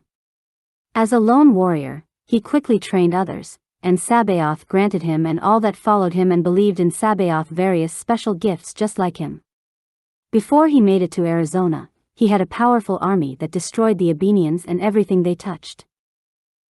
That queen was my grandmother, Queen Anaya of Ireland. The people began to murmur amongst themselves as Abooksigun continued. Her child is my mother, also named Anaya, and that warrior is my father, Wanyenyekevu. We are Computans, Anakitas, and Wakatilians that live amongst each other in peace and harmony and are called mestizos in Arizona. I was sent here to do the same for you. Choose your eldest and wisest to see a silver coin proving that my grandmother is Queen Anaya of Ireland. And my men, the dirty 30, will prove that Sabaoth has given us great power so we can go home. I'm not fighting for people who are ungrateful and stubborn. 5 elders walked up. The coin is authentic, one of the elders shouted. The people were in awe as the dirty 30 demonstrated their powers. Then Abooksigun quickly said, on our way to T3, you see the bodies of your oppressors and see how Sabaoth has treated your oppressors. Now, get y'all stubborn, holier than thou asses on one of those sky crafts, or stay your ass here cause we're outta here. As they transported the people to T3, many warriors scavenged the dead in the 3 towns. Abooksigun and Dung were the last to return home. Hesitant and sleepy, Abooksigun took a shower and watched the blood flowing down the drain, and he looked up toward heaven. Lord, I found what I was looking for, the missing piece. I found my heart. Thank you. After 2 weeks separating the believers from the non-believers, issuing weapons and Torahs, they began the holy jeûne for enlightenment, and Abooksigun taught them martial arts. Silence is important, which is why martial artists, priests, prophets, and most wise men and women in ancient times practiced meditation. Everything has a voice, even silence. To hear, you have to listen beneath the sound. You gotta listen to the trees hiss. You gotta listen to the wind. So, we must fast and meditate to Sabaoth daily. This is a mixture of African, Asian, and Native American martial art handed down from generation to generation in my family called poing or hands. Later it was renamed poing de Dieu or hands of God. Using styles like Kumjuka, Okichita, tomahawk fighting, Falamakai, and Chulukwariu, incorporating them with the African art of fighting, work together as one force. We call the 7 grandfathers, Nibwakuin, Zagiiduin, Minadendamoan, Akoduin, Guayakwadizawin, Dabadendizuin, and Debwin, which are wisdom, love, respect, bravery, humility, and truth. Wisdom, to cherish knowledge, is to know wisdom. Wisdom is given by the Creator for the people's good. Love is the ability to know peace as love, and this love must be unconditional. Respect is to honor all creation. Therefore, to respect it. All creation, big or small, must be treated with respect. You must give respect if you wish to be respected. Bravery is to face the foe with integrity. Honesty in facing a situation is to be brave. Always be honest in words and actions. Being honest with yourself makes it easy to be honest with others. Humility is knowing yourself as a sacred part of creation. And last, truth is to know these things. Speak the truth, so you do not deceive yourself or others. Some of these techniques are literally out of this world sent by Sabaoth, and once you learn the entire style, it is called poing de Dieu or hands of God. We use weapons such as Isihlangu, assegai, and shurikens or stars. We will teach you those as we continue to learn and educate you, but first, we need you to learn with what we are born with, our hands and feet. These moves and techniques can be shown in what we call a kata or a dance. The kata combines all our movements. As you learn, your kata becomes more intense. You will learn to create your own moves and styles until you become a master by using stances and preparatory positions, kicking, striking, and blocking techniques. Abooksigun stood at attention and bowed as he continued with Dung by his side and Bobo lying behind them. One bow to show respect to his opponent. Your stances or tachi waza, which are many. Abooksigun stood with his arms tucked to his side and quickly performed a stance. This is Haisekudachi, a formal attention. Stance. Feet are at a 45 angle. He shouted, Musubidachi. This is an informal attention stance, and he moved quickly yet gracefully changed his position. This is a parallel attention stance, called Haikodachi and. He shouted, changing his position once again. Hachijidachi. An outward feet stance. Abooksigun showed the people the moves as he and Dung walked gracefully through the movements. And then, the people tried them themselves, and the two young men, along with the Dirty 30, helped them find their center of gravity and corrected them as they learned. Hours later, Abooksigun said, now, your blocking techniques or yukwaza can be used with arms or legs. Using the arms. He quickly raised his left arm, bent at a 45-degree angle, yuk or rising block, thrusting his arm down, yuk, elbow block. He continued to move around, calling out positions. Gedden barai, sweeping low block. Sweating profusely, he had just caught his second wind. Blocking with your legs, ashikubi cake yuk or hooking ankle block, mikazuki jerry yuk, crescent kick block, nami ashi, leg snapping wave block. Everyone gathered around in a circle. I would be lying to you if I said how the Zulu tradition came to be in our fighting style, but my family is rich in history. I started learning martial arts at 5 years old. I saw my family doing it and wanted to learn it myself. I recall a book, Black Jews in Africa and the Americas, in where many British historians and Bible scholars considered the Zulus' customs were of Jewish origin and that the Zulus themselves are Jewish. They believe their traditions in circumcision, liberate marriage, touching the dead, rules regarding chastity, the rejection of swine's flesh, polygamy, marriage customs, and the festival of the first fruits. The Zulus' religious and social customs, war offerings, sin offerings, propitiatory offerings, and periods of uncleanness reflect an Israelite past. They even observe the new moons as the Old Hebrews. Some described their religious beliefs were also considered pre-Christian Judaism. Since this planet has existed, we have had some people who lived where they were born until death. Some people have traveled away from their homeland or country for better living conditions like many of you have. Granted, some of you were tricked, but there's a reason why you are here today.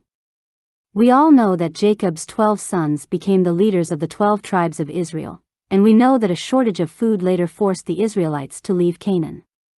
Many of them, we don't know if all, moved to Egypt. The Pharaoh enslaved them.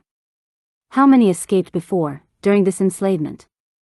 We know Nebuchadnezzar too carried the inhabitants of Jerusalem and other Judean cities captive to Babylon.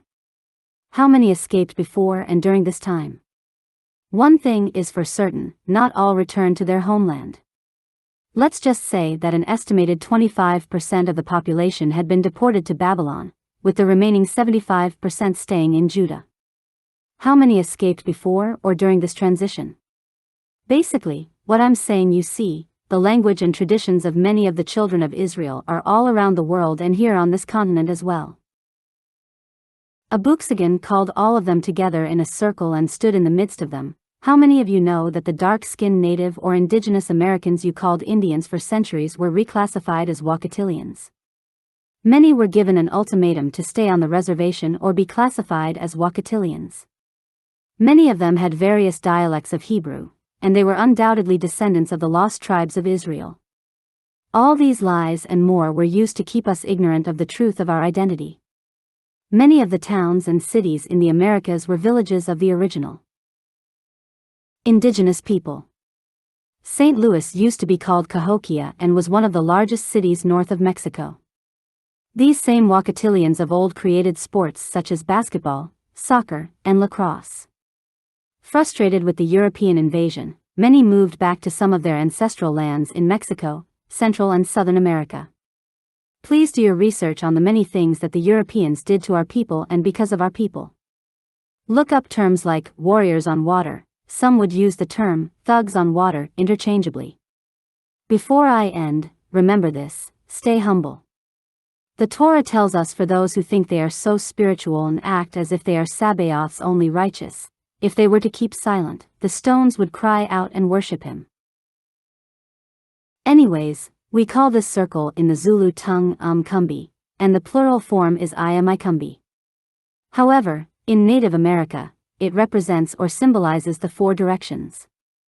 Think of it as a compass that symbolizes what is needed during a conflict or what we use when challenging an attack. He pointed toward the east. The east represents balance, confidence, and creativity. In battle, the east influences the identification or location of an adversary. Therefore, you're setting up and developing a solid attack position. We employ these techniques with energy, movement, and commitment. Then he pointed toward the south. The south represents strength, focus, and success. So, in battle, the south influences an opponent's brave, aggressive challenge. Therefore, this technique effectively controls the adversary. Then he pointed toward the north. The north represents courage, energy, and knowledge. In battle, the north influences the control of an opponent with surprise or overwhelming force before finally being taken down. He finished up by pointing toward the west. The west represents challenge, choice, and proof. In battle, the west influences the takedown and finishes an opponent before moving on to the next adversary. We execute all techniques in an environment of the highest respect and restraint. Remember this. Abooksigun shouted, "East," as the group yelled back, "Balance, confidence, and creativity." The east influences the identification or location of an adversary by setting up and developing a solid attack position. Employed with energy, movement, and commitment. Abooksigun shouted, "South." The group called back, represents strength, focus, and success. The south influences an opponent's brave, aggressive challenge. This technique effectively controls the adversary. Abooksigun shouted, "North." The group called out, represents courage, energy, and knowledge. The north influences the control of an opponent with surprise or overwhelming force, before finally being taken down. Abooksigun shouted, "West," as the group shouted. The west represents a challenge, choice, and proof. The west influences the takedown and finishes your opponent before moving on to the next adversary. Abooksigun shouted, and the group repeated after him. We executed all techniques in an environment of the highest respect and restraint. They repeated this over and over until everyone had it memorized. Abooksigun continues, "Inside this circle, it is not a time for fun and games when we are in an umkumbi. It is to discuss serious matters, and it is when you come together to discuss your weakness before Jun, only if you want to. Your fasting is not to men, nor for men. It's for yourself to surrender to Sabaoth.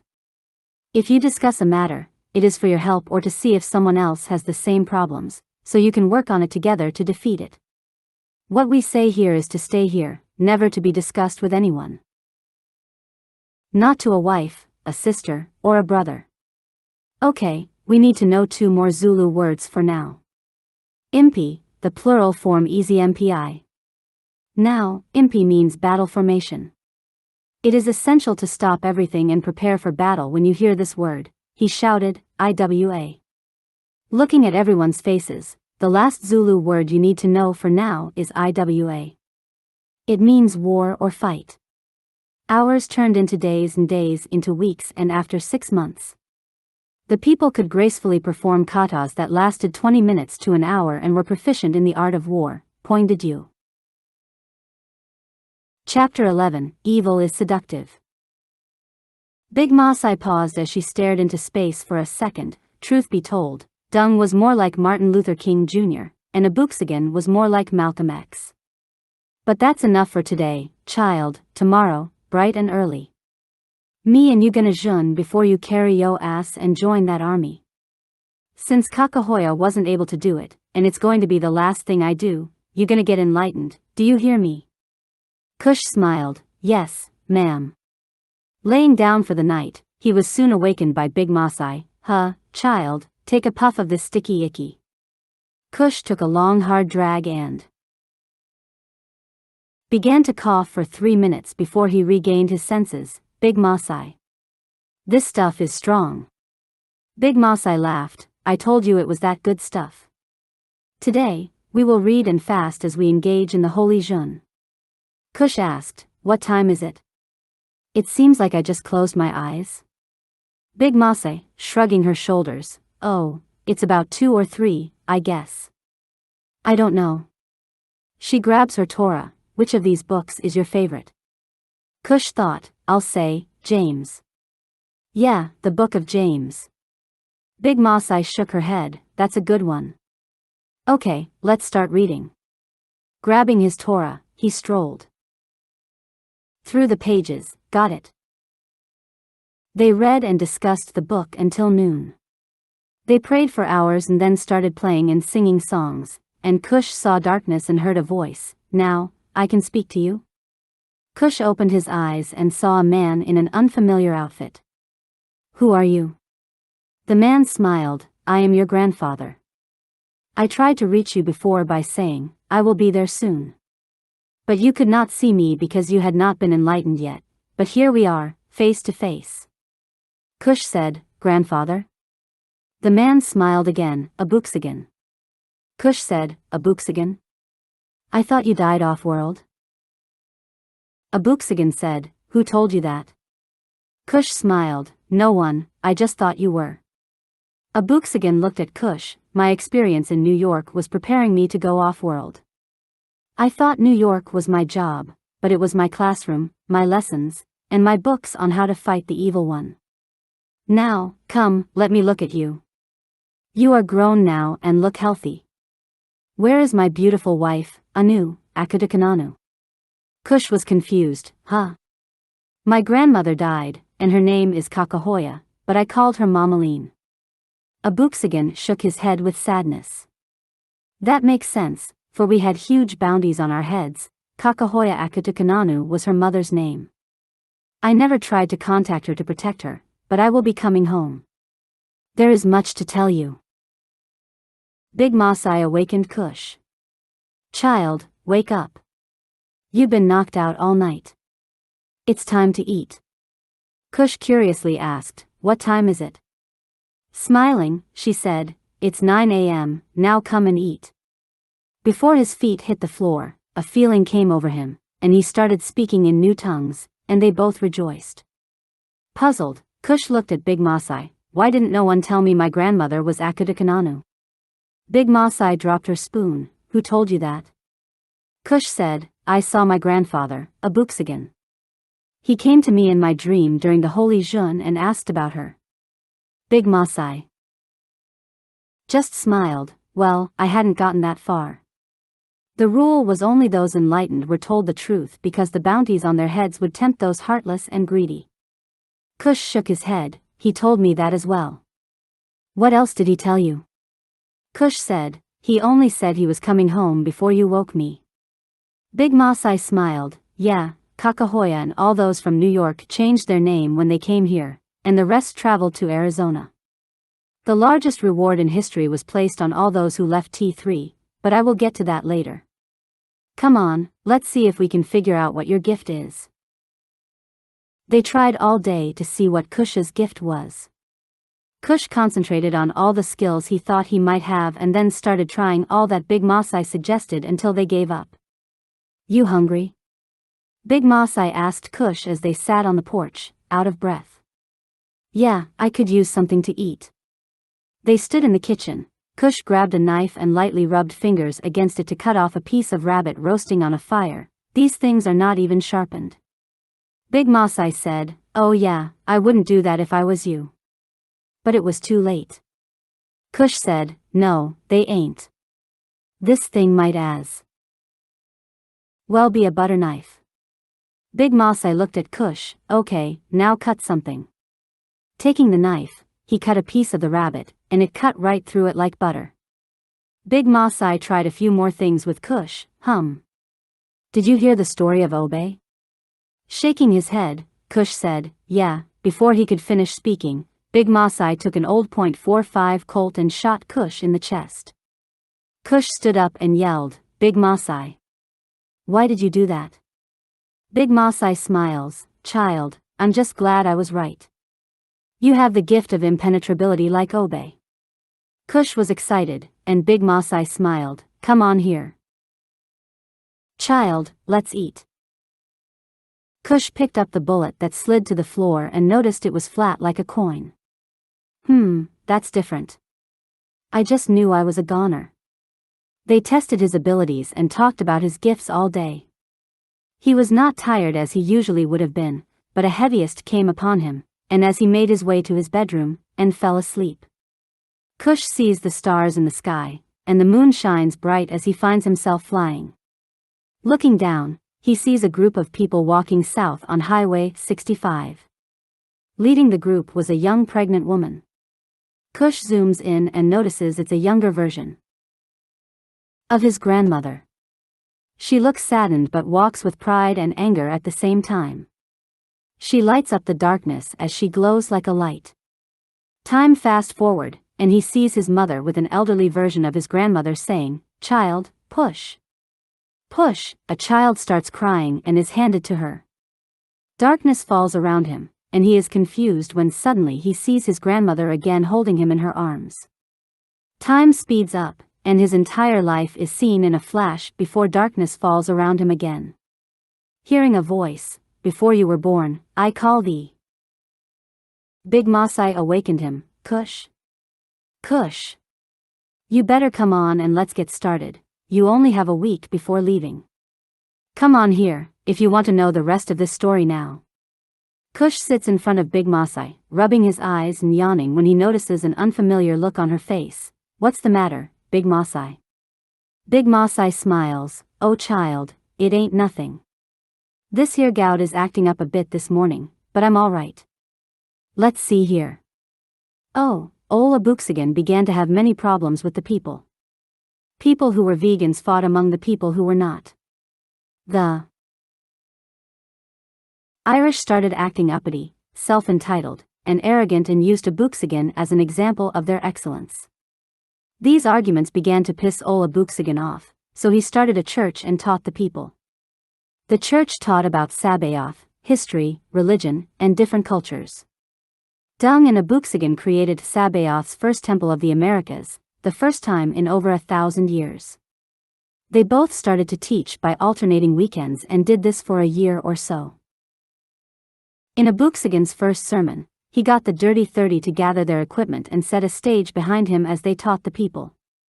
They played and sang songs, and he preached about how the people had been acting toward one another and his frustration with them all. Since we have been here, have you not noticed the others who have incredible gifts no human has ever possessed? Are you blind to what is happening? Some of these people you have known since birth. Yet you cannot see that these gifts are from Sabaoth. Your past has corrupted your mind. Some of you try to run to the Anakitas to tell of our presence. How do I know this? There are over 200 graves at the entrance of T3. That we have stood watch over since we have been here. Many have run to their oppressors to snitch on us who are trying to redeem them. They were not ready for freedom. We would have been caught by now if we hadn't set up that post. Did I come to tell you to worship me? Did I come to oppress you more? No, I came in the truth of love for my people. We have endured this pain because of sin. Hatred, jealousy, and envy are sins. Sin is evil, and evil is being selfish because evil is seductive. We are drawn away from Sabaoth because of our lust and enticements. The things we desire causes us to do evil things to one another. Greed, wanting it all, robbing, killing, and stealing. Lust, uncontrollable craving and desires and doing whatever to get it, deception, manipulation, and even rape. So, selfishness is our Downfall. However, selflessness is our redemption. 10-1. 10-1, those rules are for those over there, but you want it here. It's not going to happen as long as I'm here. They say, a hit dog will holla, but today, I'm throwing rocks at those who have great potential but think that your enlightenment is your salvation. You believe your gifts eliminate you from being humble. You cannot become a better person without wisdom, knowledge, and understanding, which makes you humble. How long does it take to get all three? It takes a lifetime. Sabaoth work through you instead of inside of or on you. I have met some whose hearts are pure but don't know Sabaoth. Sabaoth works in many of them but on you. When I separated the people, I separated by belief, but if I were separating by morals, some of you would be right here in the ghetto instead of T3. My uncle Friedrich, a true revolutionary, said that this country has always created a great division between Wakatilians men and women, a long-running assault on the Wakatilians family. How? The sex revolution of the 1970s evolved from slave culture. Wakatilians were psychologically conditioned to disregard their internal moral code drawn from an African high spiritual culture and were forced to engage in promiscuous behavior for the sake of bearing children for slavery. Normal bonds of love and commitment, marriage and family unity, and loyalty were forbidden and discouraged under the threat of abuse or death. 2.5 centuries of this in the Americas left deep scars, and trauma-based programming of the mind and spirit transferred generationally to the descendants of these victims. This is why reparations was and is still warranted. Today, we are still affected by these tactics designed to create the mind-controlled slave. The so-called 70s sexual revolution began the image of the hypersexed Wakatilians, this time for the sole purpose of elevation of STDs or sexually transmitted diseases that would result in not only sickness but sterility, infertility, and death in the Wakatilians' population. The image of the powerful pimp, the sex-driven hustler, and a Mac were all designed to steer the Wakatilians' male towards a lifestyle that would ultimately kill him. The Tuskegee syphilis experiment was not the only social experiment designed to take out Wakatilians by infecting them, their wives, and their children. These men, numbering over 600, went on to expose unknowingly dozens of women who, in turn, exposed dozens of men they subsequently married or were intimate with. And by extension, the children born to them. It was evil on a whole other level. But only one dimension of the war on Black America. The effects were seen in how STDs ravaged the health of Wakatilians men. Wakatilians men are unwittingly duped by society and Hollywood images into engaging in promiscuous, out-of-control behavior designed to make them not only infectious but disease carriers to their families and women or men with whom they are sexually connected.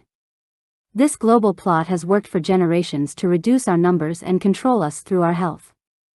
Then I look here where we have men like Black and Hound, who many women want to date and have sex with, but men like him only want sex, and you know it.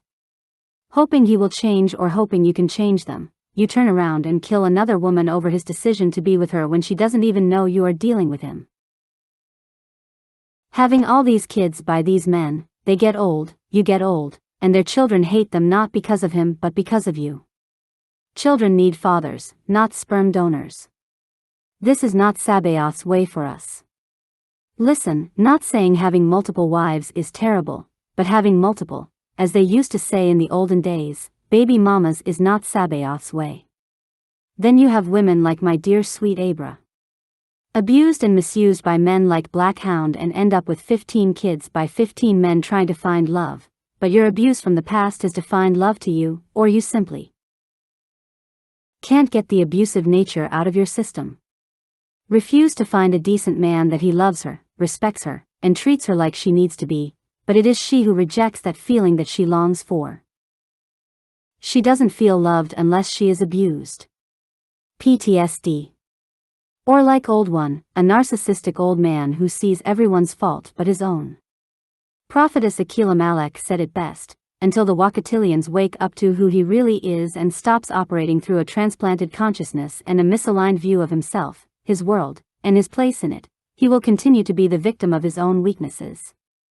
Blacks of the diaspora have been victims of trauma-based mind manipulation for centuries, driven by a multi-leveled militaristic offensive designed to destroy all former memories of who we were as a moral God-created and divinely influenced people, made in His image and after His likeness, and given dominion over the earth. This offensive is documented in history and has been ongoing for centuries. The Wakatilians males are their species' natural defender and protector, as it is in the male of all species. But you cannot protect what you cannot see because you are blinded by an implanted self-hate and rejectionist mindset that mentally divides one from his own kind. The Wakatilian woman is the queen bee of the global hive that is Black humanity. The hive dies when the drone soldiers forsake the beehive and its queen. Those who set this war in motion long ago know this law. Without the female, there is no continuation of life. No threat of future borns. Listen, Simba Wusi Wajua, Black lions of the sun, and learn. Without the lioness, there is no pride to defend. Abooksigun turns and looks at Akutukananu. It wasn't until I met you and your sister that I understood the plot of Satan. He torments us with our past, something that's so minute and irrelevant, and it has us feeling like the abused one, and it'll make us doubt who we are in Sabaoth, even something as small as just believing in him and making that seem to be a sin. Anu, we are all humans, and Satan's job has always been to deny that Sabaoth was Sabaoth, so his job is to make us doubt that he exists. So yes, I have heard voices tell me to kill myself. I have thought that I was less than I am. That's the great deceiver's job. His job is making us feel less than ourselves, but being honest with you. What I say to that voice, that idea, motherfucker, kiss my ass. Anu, even you, like many others, can't seem to hold on to your faith, which can be thrown off at a whim. You have to know what you know and know it is true. A wavering mind cannot please God. I need all of you to listen carefully. Satan comes to steal, kill and destroy you mentally first, in your conscience's mind. He is trying to make your strength your weakness and torment you for those weaknesses. He brings people and events to tear you down. When he can't talk to you in your self-conscience. A young man stood up. Why don't the Abenians just destroy the entire planet? I'm tired of this confusion and hatred. It was about to explode anyway. Dung smiled at the young man. They need somewhere for the humans to live so they can feed off their souls and try to get powerful enough to destroy Sabaoth. Your souls are like batteries to them, and your worship of Satan is a slap in the face toward Sabaoth. Rebellion toward Sabaoth is all he wants to satisfy his greed for power instead of accept accountability. He wants revenge. Abooksigun agreed and continued, people, your salvation is on you, not me. God forbid something happens, and I fall out of Sabaoth's grace. Would that affect your salvation? I will say this repeatedly until I turn blue in the face because of its importance. Wisdom, knowledge, and understanding takes a lifetime, not a couple of weeks. First, seek wisdom, and the other two will follow behind. Don't look at me for salvation but yourselves.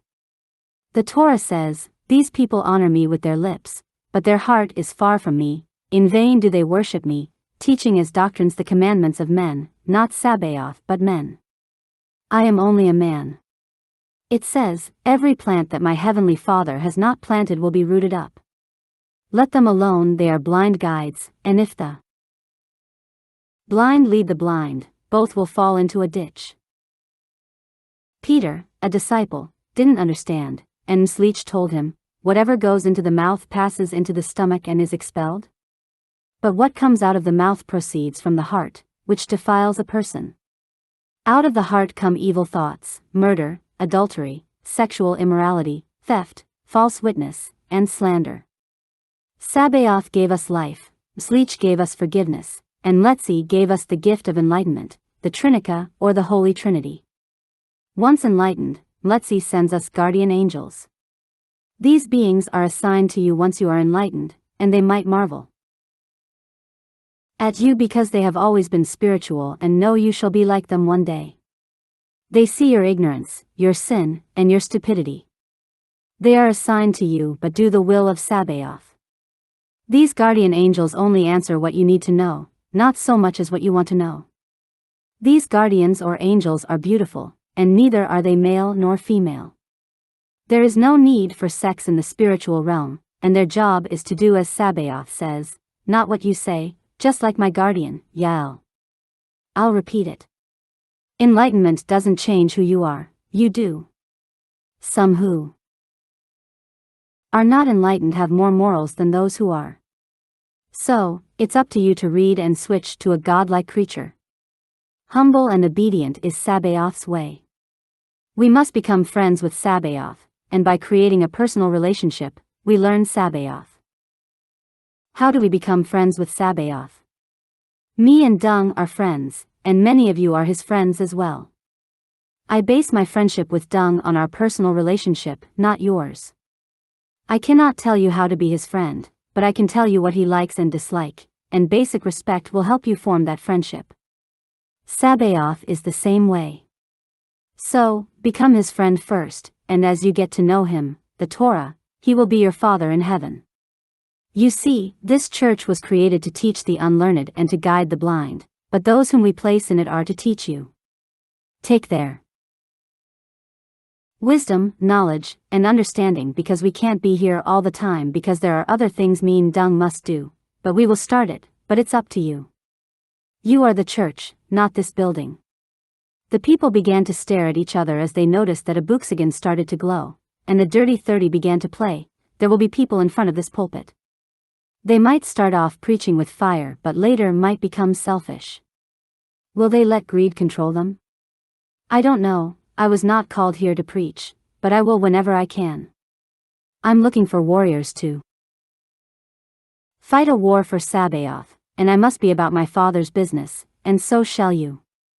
Many times, neither Dung or Abooksigun couldn't remember half the things they said, but they taught with wisdom because they preached from the heart, and Letzi would come in and take control of their conversations.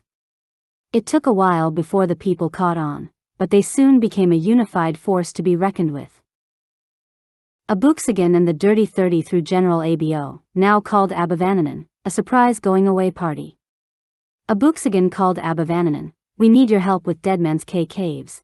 We have some lost people in the caves, and I remember you said you spent a lot of time down here when you were a kid.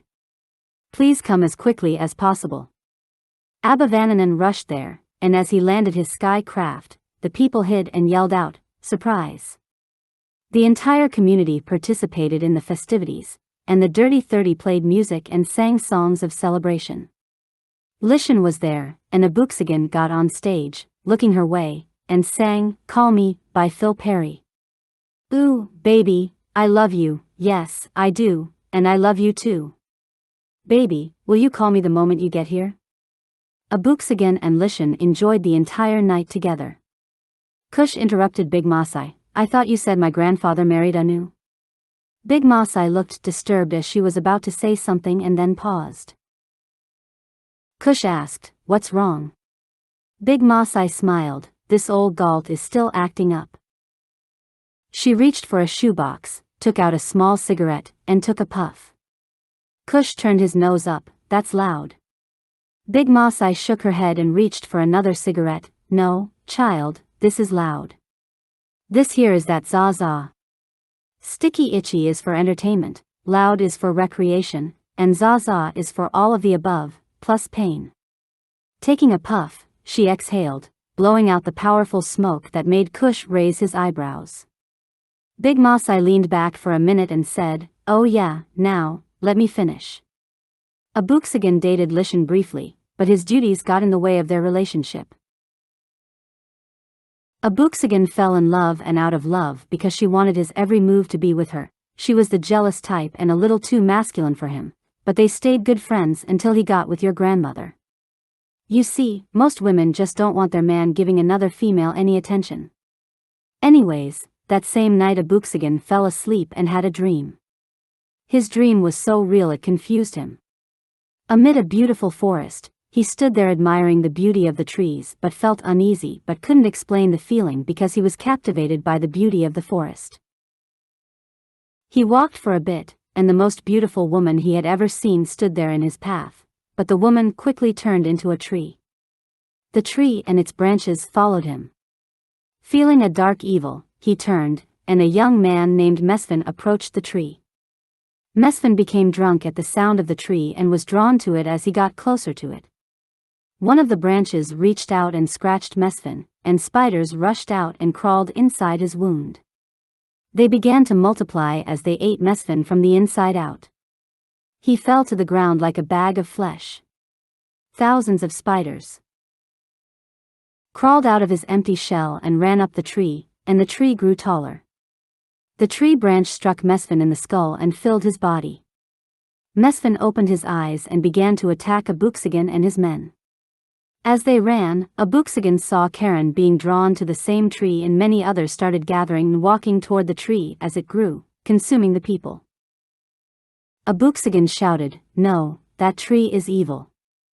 Fight back. It's evil."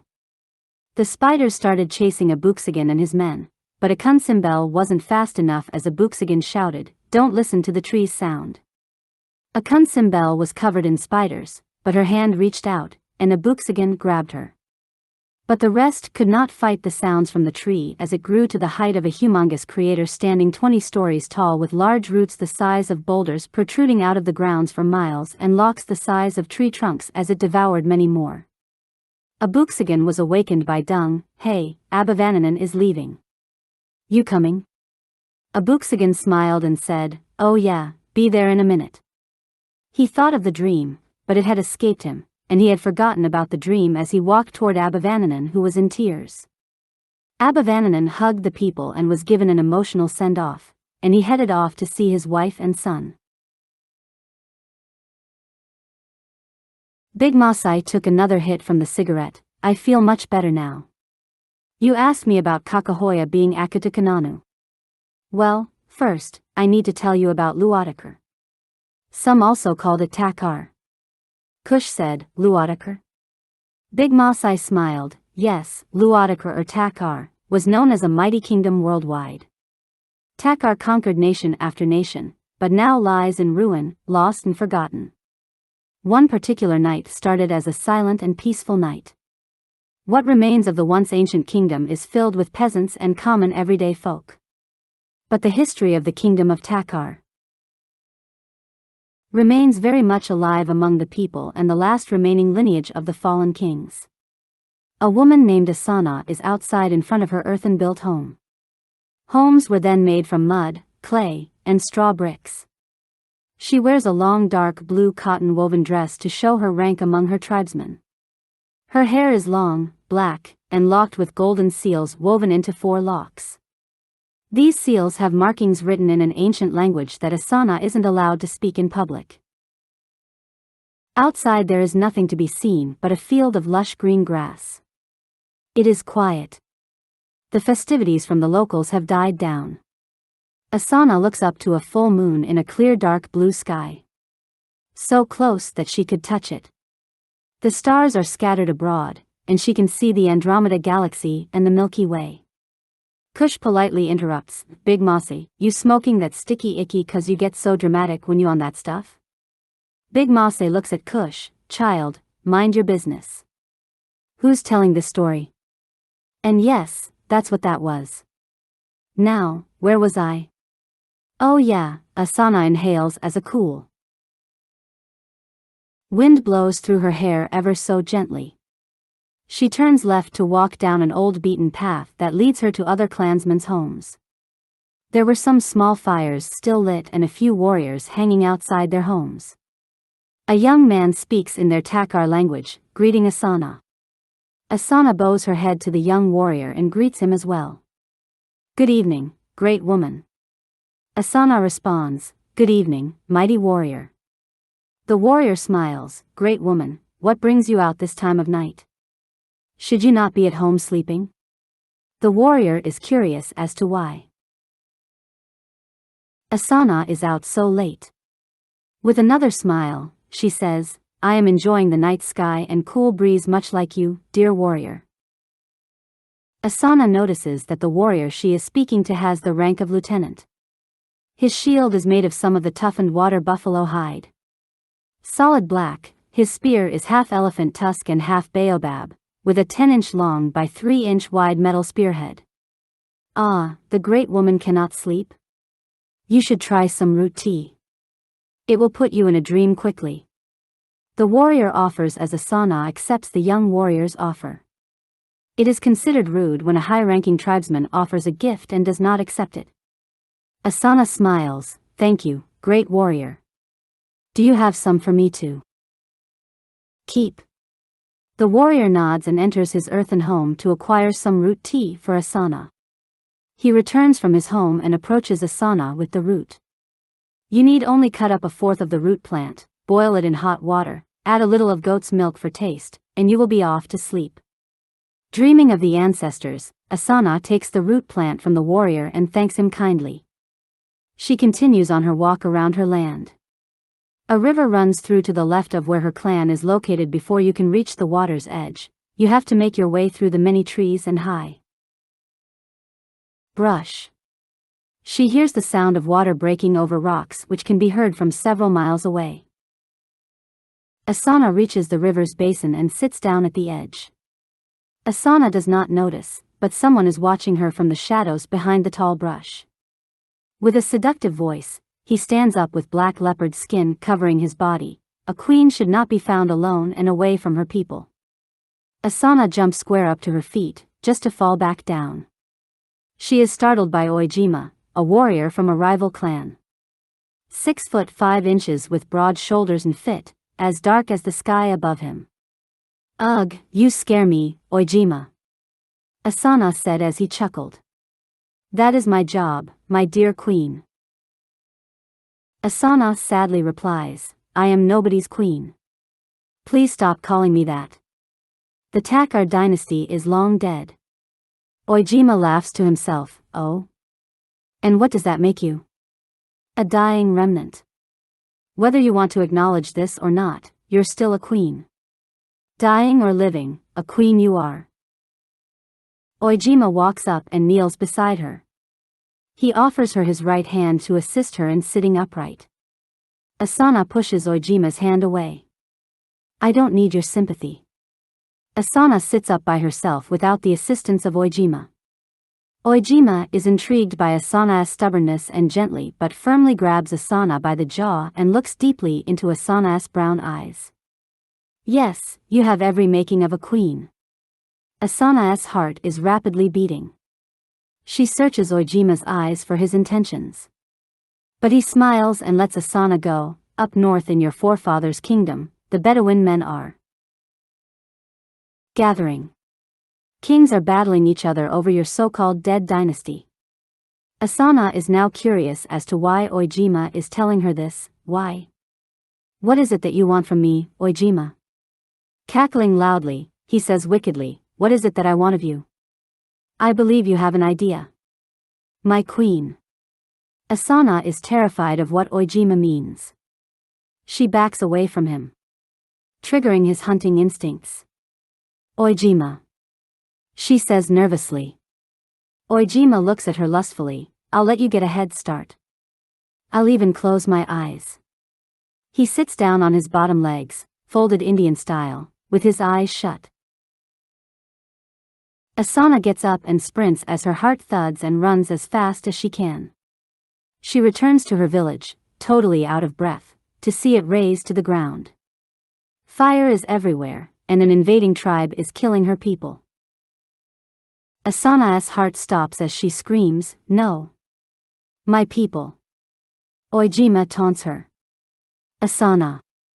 Asana's skin is crawling. She resumes running away from the flames out into an open field of grass. She trips over a dead tree root, falling face first into the African red earth. She is covered in red soil. The sound of grass is moving quickly in her direction. But she can't see anything but the pale moon. "I won't run from you anymore, Ojima," she screams, enraged. "Ugh!" Asana pushes herself up from the red dirt. She stands to her feet. "Oh. I am so glad that you aren't. I was beginning to get little bit tired. Her vision is blurry. She can't see anything with the red dusk stinging her eyes. What do you want from me? Dark clouds started to form, filled with lightning, as it began to rain slowly. All of a sudden, it starts to pour down heavily. Asana is soaked, but there is no sign of Ojima. She can't see anything. Out of the dark clouds that surround Asana, Ojima reveals himself. His eyes are clear as rain and clouds. Multiple voices say, "I've been waiting for you, my queen. For forever. You are the first in your generation. Waiting so many long years." Thunderclaps, lightning flashes, and the earth shake and vibrates as Ojima speaks. "Now, I will finally be able to reproduce." He speaks gently. "The golden locks I love so much on your hair will release your power." Luxacri. A surge of power is released from Asana. Her eyes go hot white. She shrieks with power. Then as quickly as her power came, it disappeared, leaving Asana unconscious. Ojima takes Asana up in a tornado. Into the heavens, and they disappear. Ojima brings Asana to his kingdom. The Beto clan. Located in the heart of central southern Africa. He takes her to his castle, where he seduces and mates with Asana. Big Masai stops for a second and then looks into Cush's eyes. Asana was the ancestor of AkunSimBel and Akutukananu and yours as well, that unknown DNA we talked about. Throughout Ojima and Asana's reign over Takar, or what was formerly called Mizraim, also known as Egypt. They both laid waste nations after Asana conceived a daughter whom she named Asuna, giving the girl her namesake. One day Asana was walking in the temple of Ammonius to pray to the sun god and pay homage to him. While praying, an evil presence emerged, causing Asana to shudder. She looked up, and this brilliant creature of light appeared before her. Asana jumps back in terror. "Who are you?" "You're not Lord Ammonius. For you see, Cush, this was your grandmother's, Kakahoya, or should I say, Akutukananu's dream while she was in New York. She never told anyone until she told me many years ago, since I was your grandmother as well. She told myself and Samuel. Maybe because she knew she wouldn't be the one to tell you. Sabaoth revealed to her your dynasty because she said it wasn't until she woke up that she realized what that dream meant. Because when she woke up in the middle of the night in a sweat. She spoke so vividly that even I saw her sitting in her bed, confused and puzzled. She said she walked around her dark room, searching for the light switch. She finally came to the light switch and flipped it up for the light to come on. She took a breath, reminiscing about the dream of her ancestors. There was a window behind Akutukananu that was open. It was morning but not quite dawn yet, and Akutukananu, much like her ancestor Asana, looked over the grassland and at all of nature, letting her thoughts wander. Akutukananu. She hears her name being called in the dark. She turned around to see if someone was in her room. But she sees nothing. Akutukananu. Unnerved at the sound of her name, Akutukananu turned around fully to see plants in her room. Her true gift had been revealed, but when she turned toward that window, she saw the fallen goddess Bastet hovering outside her window. Akutukananu jumps at the sight of the goddess. And asks, "Who are you?" The fallen one says, "I am the goddess of your ancestor Asana." She hears whispers, "Do not trust her." Her guardian appears, saying, "Do not trust her, for she's pure evil."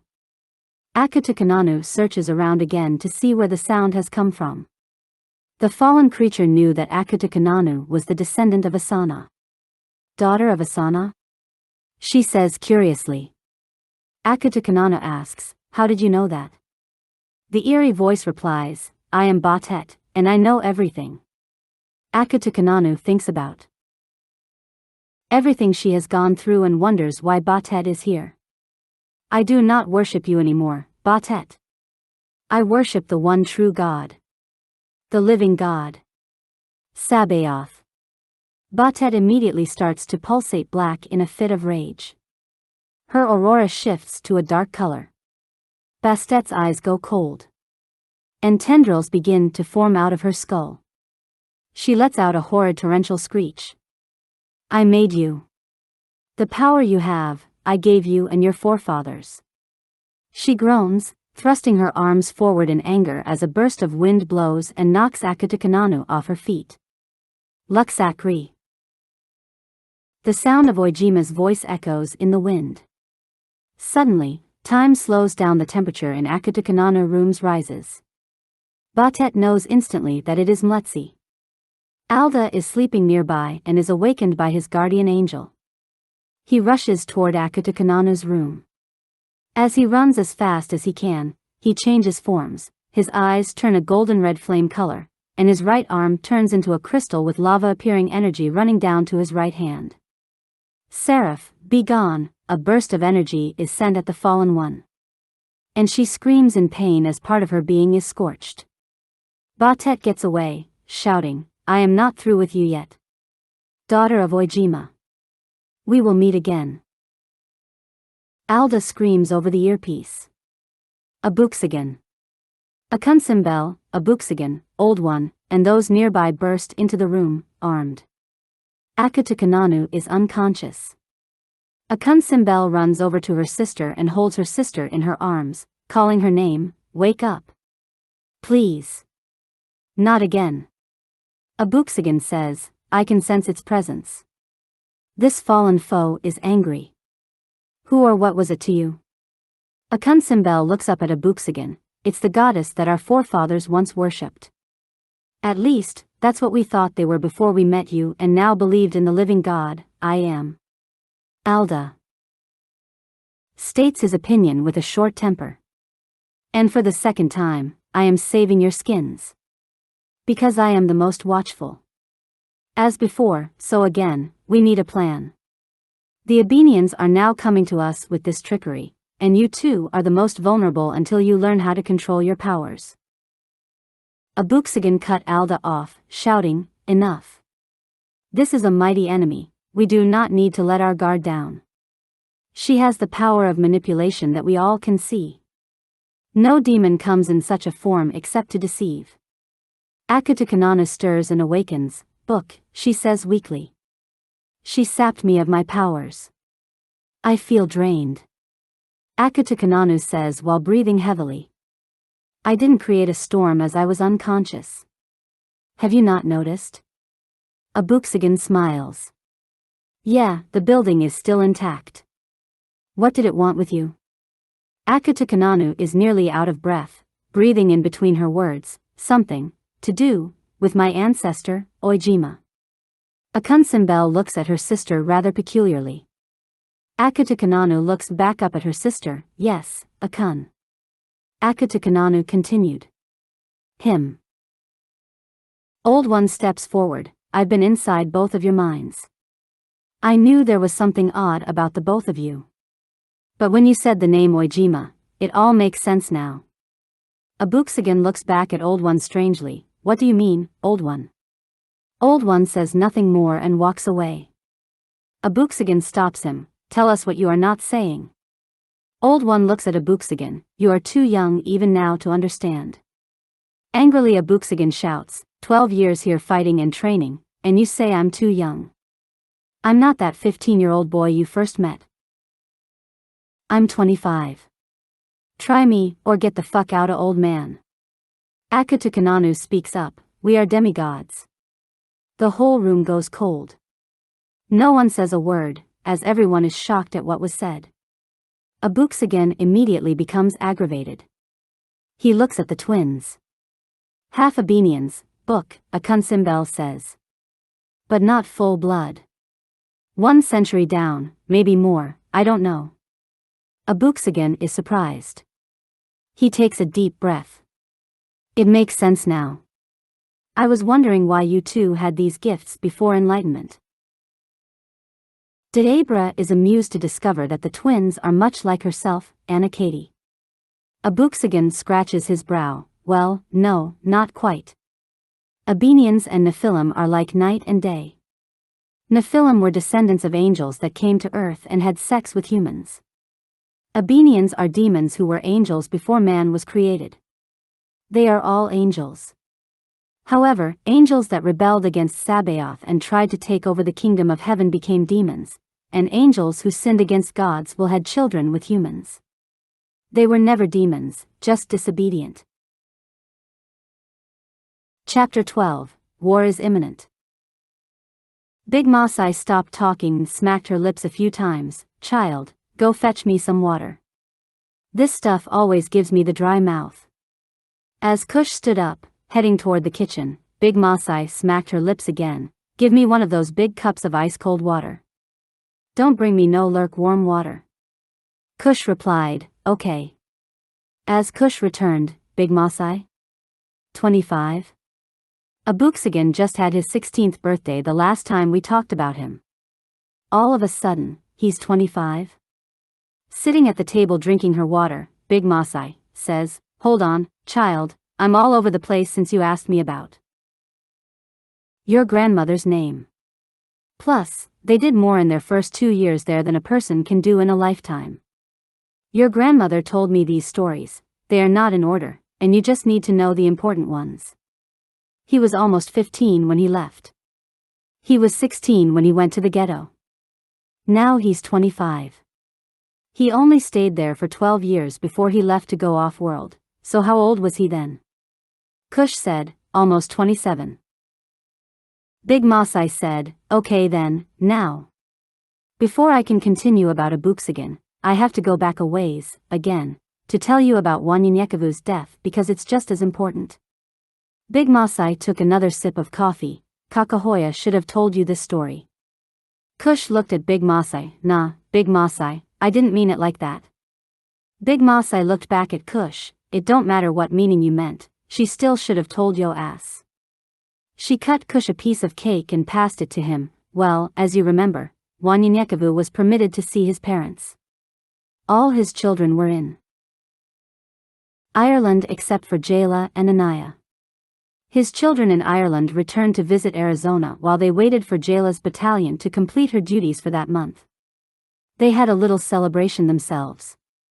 Afterward, they all headed down to Lake Providence and surprised his mother and father. Everyone went down there, Friedrich, Daniel, and the 12.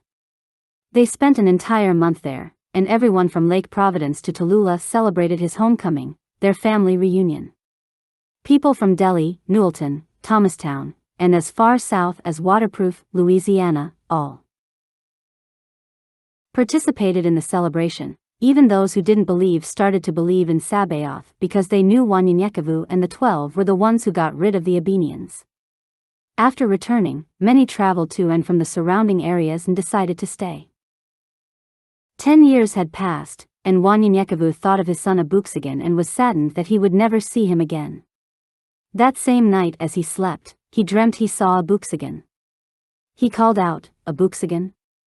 He heard his son's voice for the first time in over 11 years. Pops, how did you get here? Wanyenyekevu ran to him and cried, Son, I missed you. Looking around, where are we, son? Abooksigun smiled, this is New York, and we're at war with. How did you get here? Wanyenyekevu and Abooksigun talked for hours, so it seemed, about their adventures. Wanyenyekevu spoke about his trip to Ireland, and Abooksigun talked about his adventures in New York and all he had accomplished. Pops. Abooksigun asked, how did you do it? These people are selfish.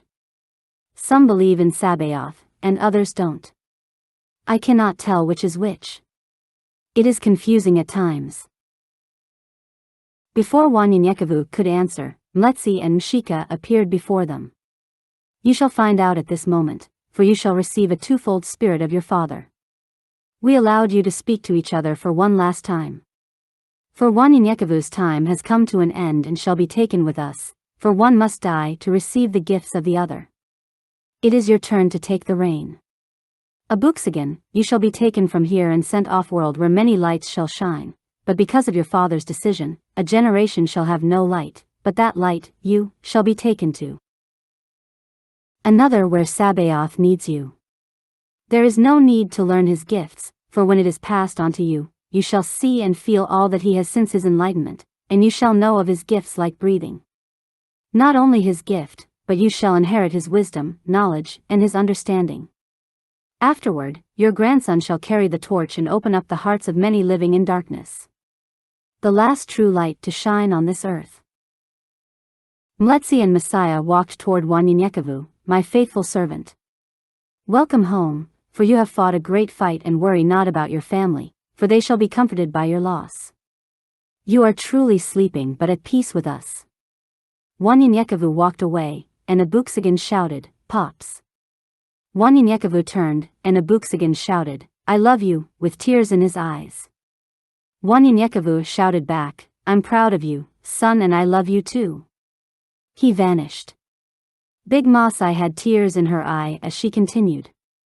Wanyenyekevu died in his sleep that night with a smile on his face because he talked to Abooksigun before moving on to glory, and Abooksigun received his gift twofold. People came from all over the world to celebrate his funeral. His wife, Queen, ruled for a little over a year before she passed, and Jayla and Anaya ruled together. Big Masai sighed, okay, now that's out of the way. What I'm about to tell you happened over the last couple of years. Abooksigun was in New York. FYI, they are not in order, but I do know that they happened around the time Wanyenyekevu was traveling and enjoying his family in Tallulah. As you know, the men were enlightened, and Abooksigun trained the people in Point de Dieu. Setting up a 24-hour perimeter watch around T3, the Dirty 30 each had their own battalion of warriors that they supervised and kept watch throughout the day. Rotating locations every 2 hours so they wouldn't become bored and careless with their duties. Bobo became a well-liked friend for everyone enlightened but those who hadn't feared him because he would growl at them. Abooksigun trained those enlightened from the prison, the quarters, and even General Abo.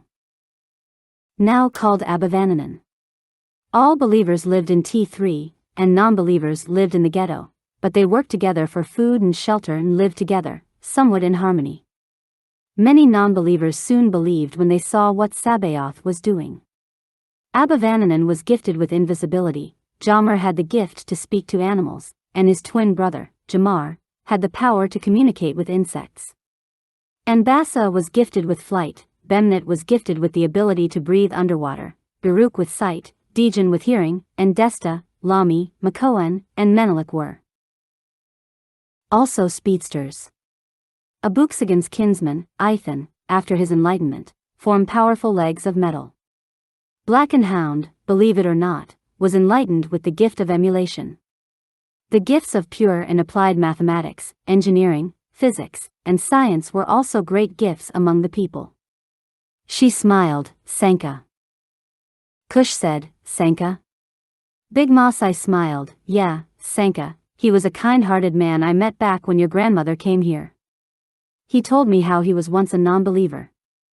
Sanka had gone home after a hard day's work and just started gathering his belongings, and his oldest brother asked, why are you going to the other side? We are Buddhist. And Sanka said, one thing I've learned is that all wisdom comes from Sabaoth no matter who quoted them. And Buddha never gave us this.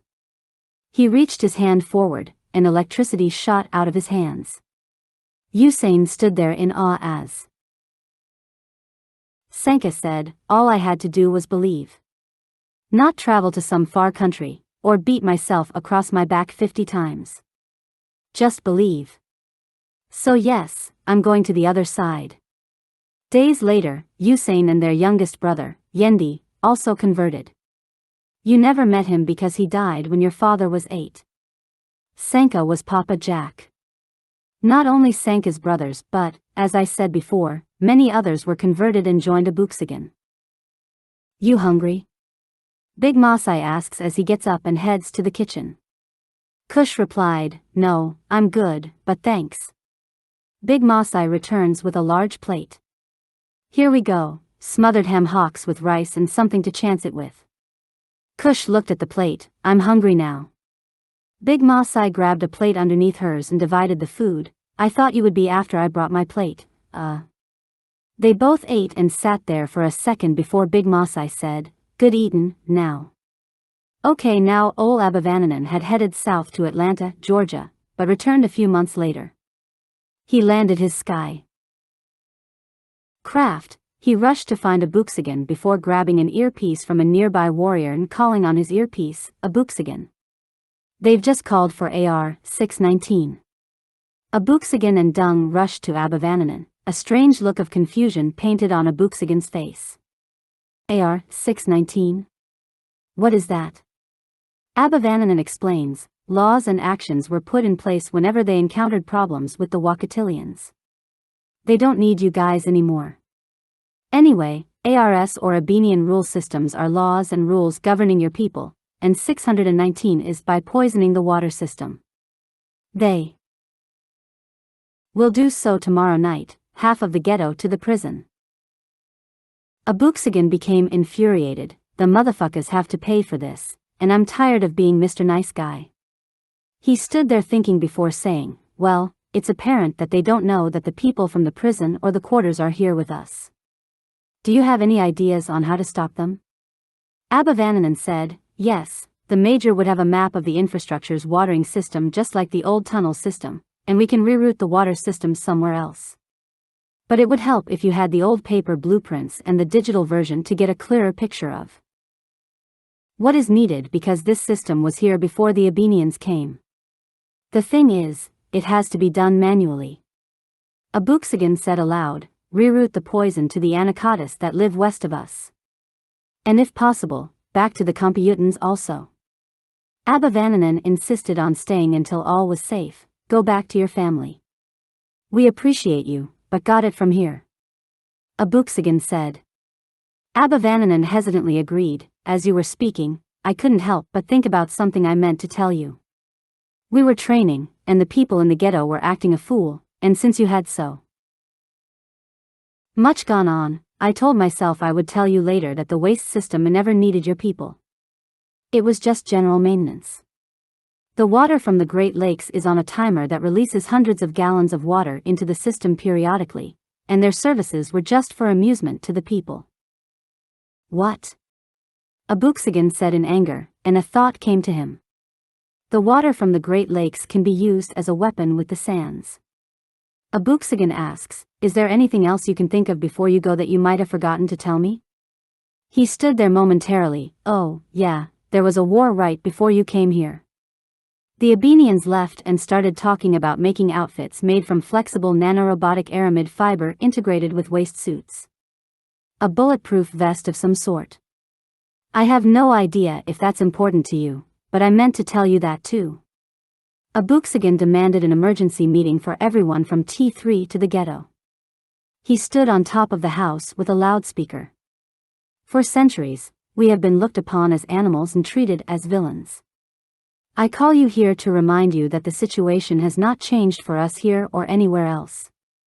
The lies they tell and the death of our people always follow. They said we were friends during 9/11, but they quickly changed their minds. Sabaoth saw their two-face, so the coronavirus panic of 2019 happened, followed by the monkeypox outbreak of 2022 and the famine of 2023. They wanted to be our brothers and sisters again, but soon as all was clear, their hatred and greed for money and power resurfaced. Hypocrites and backstabbers. Yes, back then and even now, all those anacondas and computans needed to see were their women in distress and crying, especially the crying part. If they see the cries of their women, all hell will break loose. Rosewood, Tulsa Race Massacre, and let's not forget about Emmett Till. What about the 70-year lie that police officers told about a 14-year-old? The youngest person to be sentenced and executed, George Stinney Jr., during his trial, up until the day of his execution, he carried his Torah, claiming his innocence of killing 2 white girls. The trial lasted only 2 hours by an all-white jury.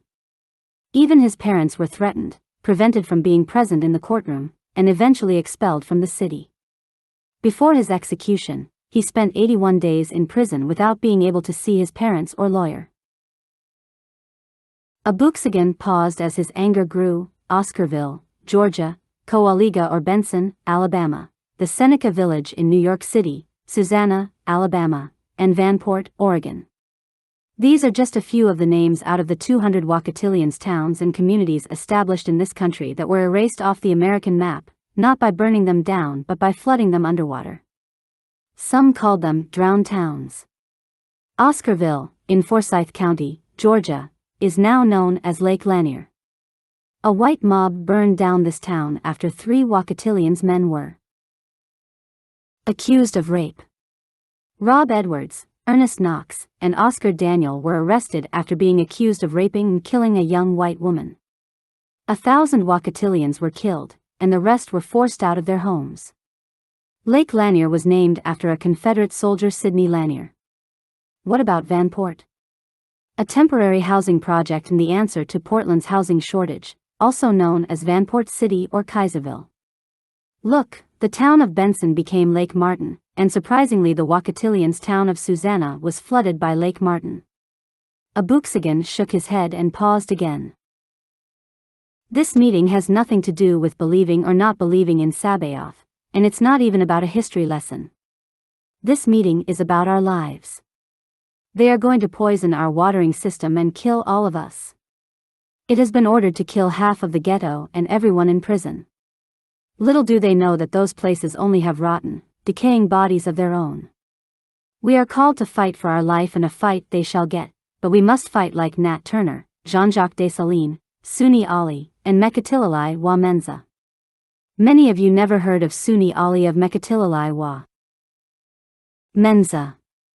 But Mekatilali wa Menza was a prophetess and fearless warrior who led her people, the Giriama, to rebel against the British.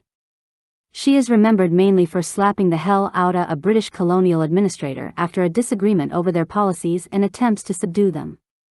She was also called the Mother of Resistance, and she was a distinguished, vocal, and fearless leader who defended her people's rights. A Kenyan heroine that fought and rebelled against the colonial invaders who were stealing fertile lands from the people, collecting taxes, and banning the local brew palm wine. She boldly told her oppressors, "I am not afraid to speak the truth and fight for my people. My powers come from Kaya, rooted in the spirits of our ancestors." She used the Kifuda dance, similar to our kata, to mobilize the people to resist the colonial government. Her followers swore an oath to fight for their community and lands. She was captured twice by the white men and detained in Kizii, Kenya, but escaped after 5 years. The second time in Somalia, she also escaped and continued her fight for freedom. Sunni Ali was the Songhai emperor who went to war, conquering the surrounding national groups around the former Mali Empire. The Mali Empire was falling, and groups like Mossi, Fulb, and Wolof were the first to rebel against the Mali Empire but failed. Sunni Ali built up and trained the Songhai cavalry first before trying to conquer the kingdom.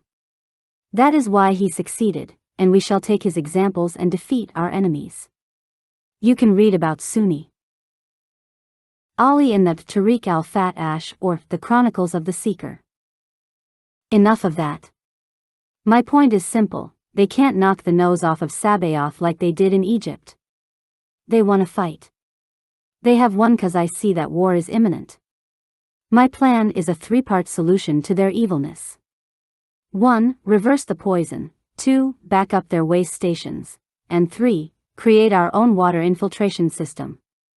With all the speedsters and gifts we have at our disposal, we will reverse the poison back to the Computans and Anakitas, destroy the waste stations and let that sewage back up into the bubble. At the same time, I need the dirty to see Dung and me about our plans tonight to correct this situation. It's been far too long since they have held us down. In every nationality, race, and creed, the men are the providers, have the education, and are the ruler of their households, except the Wakatillians. They give women dominion over our men. They gave the women higher education while our men died in prison. Tell me why the Anakitas and even the Abenians put Wakatillians women over the Wakatillians men for centuries? Think about it is all I'm going to say. Abooksigun had finally calmed down. Listen, my beloved people, forgive me for getting so riled up. I'm sick of reading, hearing, and thinking about how they continue to use us and throw us away like we are tissue. Anyone who has ever raised animals before mates the biggest and the strongest animals with their brothers or sisters to produce a healthier stock. After years they would have the best of the best. Slave farmers are where the terms like motherfucker come from. They mated children with their parents, some were blindfolded, but many knew who they were sleeping with. The adults did. We are the descendants of those people. We were those animals for 400 years, and it took 200 years to get out of the animal mentality we learned from slavery. Our moral compass was lost. Uncles and brothers were raping sisters, nieces, and even daughters. One can only imagine the orgies that our families were forced to have and why many of our males and females took to prostitution after slavery ended. Feeling like that was all they were good for. Dung touched Abooksigun's shoulder, seeing the tears flowing, and whispered, "I got it from here, brother." As Abooksigun passed Old One, he stood there smiling at him. "You know you talk too damn much, don't cha?" Abooksigun smiled as Dung continued, "This has always been a sensitive matter for my brother. Listen up. Where we are from, they combined their gifts and formed even more powerful weapons against the Abenians. We shall train and use the old slaves' quarters as a training area and target practice. I don't care how long it takes. So, gather your weapons and tools and meet us at the entrance of T3 and make haste. Our sole purpose today is that poison and water infiltration system. Tomorrow, the waste plants." The people were divided, half on the water infiltration system and the rest on rerouting the old water pipes in Great South Bay. Using their gift to conceal their presence, they forwarded the watering lines making the input, output, and vice versa. They then cut off their old water lines miles away from the computing system and created their infiltration system offshore of the train station. Most of the work had to be done underwater, but they completed the mission that night. They all returned home, where the women prepared an enormous feast they had never seen, and the people sat down and talked civilized among each other for the time since they had been there. Abooksigun smiled, "It pleases me to see you all talk as one. Please don't stop what you're doing, just listen. Eat, get some rest, and first thing in the morning, Black and Hound and my men will go to White Mountain National Forest to the main processing plant up north since it is heavily guarded. The rest of you divide yourself with warriors and speedsters, and let's do the same thing tomorrow with each way station." Big Maasai had a smile on her face, got excited, grabbed her shoebox, and rolled her a cigarette. The non-believers marveled at the things they saw, and many more became believers that night. Children at very young ages were gifted and worked by their side. She took a drag and slowly exhaled. We gonna let this marinate, okay?" She leaned back in her chair. Day breaks, and it is 7 a.m. Cush sees Big Maasai getting relaxed and smiles as she continues. Before Abooksigun and Black and Hound made it to the main station at White Mountain, the men at the other way stations called and confirmed they had completed their mission and were headed back to T3. Dung smiles and looks at Abooksigun. "This is really going to be a shitty situation." Abooksigun laughs. Once there, Black and Hound gathers his men to meet up with Abooksigun. The two discuss how they will infiltrate the guards at the human waste plant. With a serious face, Black and Hound says, "I'll take 10 men to each side of the plant and strategically place them in positions. Once we got them into place, their jobs will be to screw with the wires, hindering the waste from leaving, causing an investigative team to check it out to see what's wrong." Abooksigun interjects. "That's all well and good, Hound, but what about this?" He shows Black and Hound his sand that hung around his neck. It caused Black Hound to step back. "Old One told me about that. But I'm curious how you got a hold of that." Abooksigun stares at him curiously. "Do you know what this is?" Black and Hound said, "All I know, it is death to the Computans and the Abenians." Abooksigun shook his head. "So, you know where I am going with this?" Black Hound smiles. "Pour it into the waste facilities and let the Abenians and Computans wear it as makeup to their demise." Black and Hound cackles. "We can still use the same strategy, 10 men on each side of the plant. All will be acting as slaves, moving the waste. All we need is one person from each group to deposit a deposit from the sand into the waste that holds that filth." Abooksigun shakes his head. "No. Only me and Dung hold our sands. and the only way to take it is for that person to give it to you. Here, try and take it. Black and Hound grabbed the sand, and it didn't move.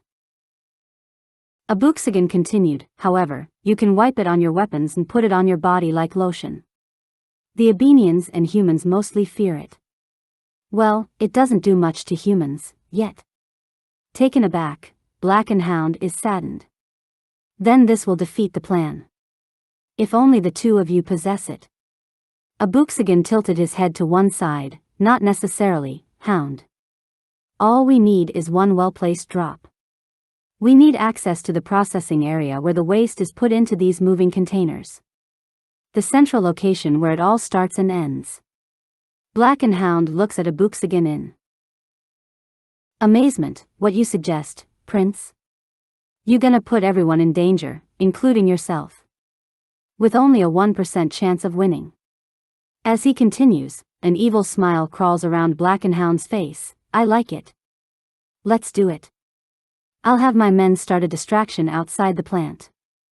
That way, you and Dung can take what precious time you have to deposit the contents and hopefully kill every last one of those body-snatching invading bastards. Abooksigun says. Let's go. The group of men parted ways. Deabra and the twins walk up to Abooksigun. Deabra's eyes follow Black and Hound as he walks away with his men. You can stop drooling, Deabra. It's becoming obvious. AkunSimBel mocks while laughing to herself. Stop it, Akun. Her twin tells her.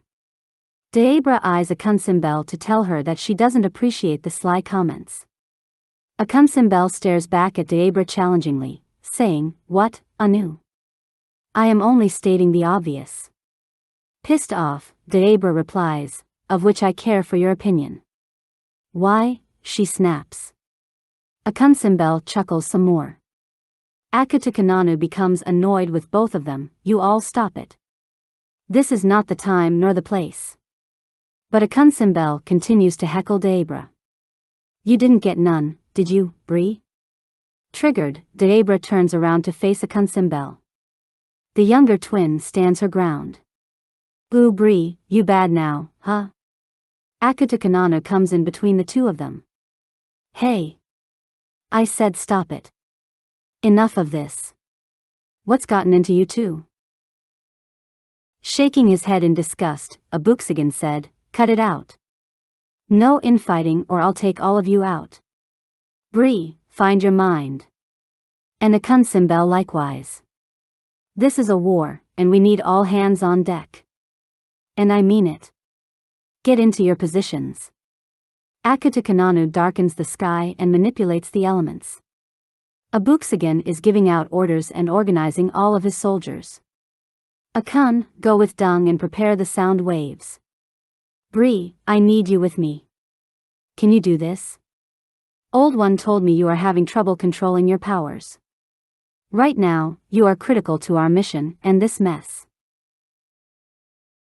Between you and the twins we'll wait for another time. Get your mind right. Come on. Abooksigun walks off as Deabra feels betrayed by Old One. Shocked, she lowers her head and then looks up in rage. However, she stifles her anger for now and follows Abooksigun orders. The group changes into work clothes except for Deabra.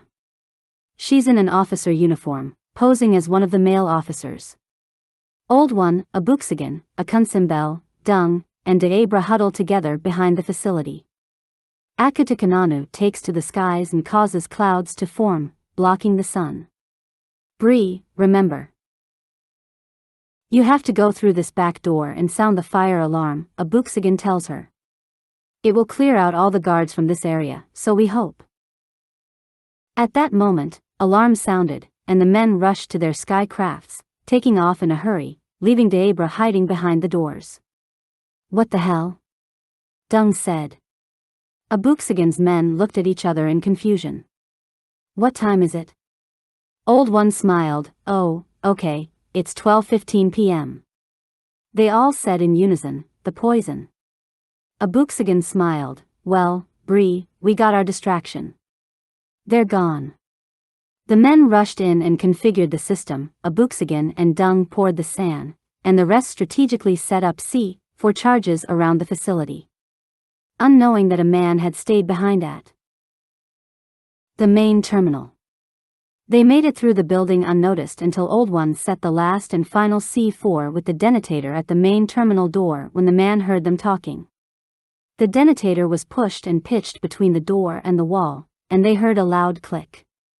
Old One quickly took control of the man's mind and froze him at the door. Once that door is released, the C4 will go off. Quickly, you have to leave once that button is released. It will blow. I can hold him frozen in time, but you all must go and go now. The man was confused. How are you doing this to me, and what the fuck are you, Katie's doing here? Abooksigun said to the man, it's amazing how you, Anakatas, feel so entitled to ask so many questions even in the sight of danger. You act as if we are supposed to drop what we are doing and answer y'all silly ass. After centuries of doing this, do you even know why you feel this way? Do you even know why you hate us? My people saved your people from extinction, and you repay my people with your mind games and manipulation. The man did not say a word. Abooksigun smiled. You don't have to answer me and my men, the man said, my men and me. Abooksigun felt insulted and replied, what? The soldier said, the correct way is, my men and me. Abooksigun asked, did you understand what I said when I said it? And the man said, yes. Abooksigun then said, I know all languages, and communication is basically about understanding someone. Don't come here with the worst language on this planet to understand and try to correct me. That's another thing with y'all, thinking you are perfect in everything but dumb as hell when it comes to understanding simple logic to deal with others. Your language, English, is not perfect. Dung tapped Abooksigun on the shoulder, and Old One just looked at him, saying, talk almighty, if you don't hurry up and get your ass out of here, damn. Abooksigun smiled, one last thing, evil will tell you the truth and wrap it all up in a lie.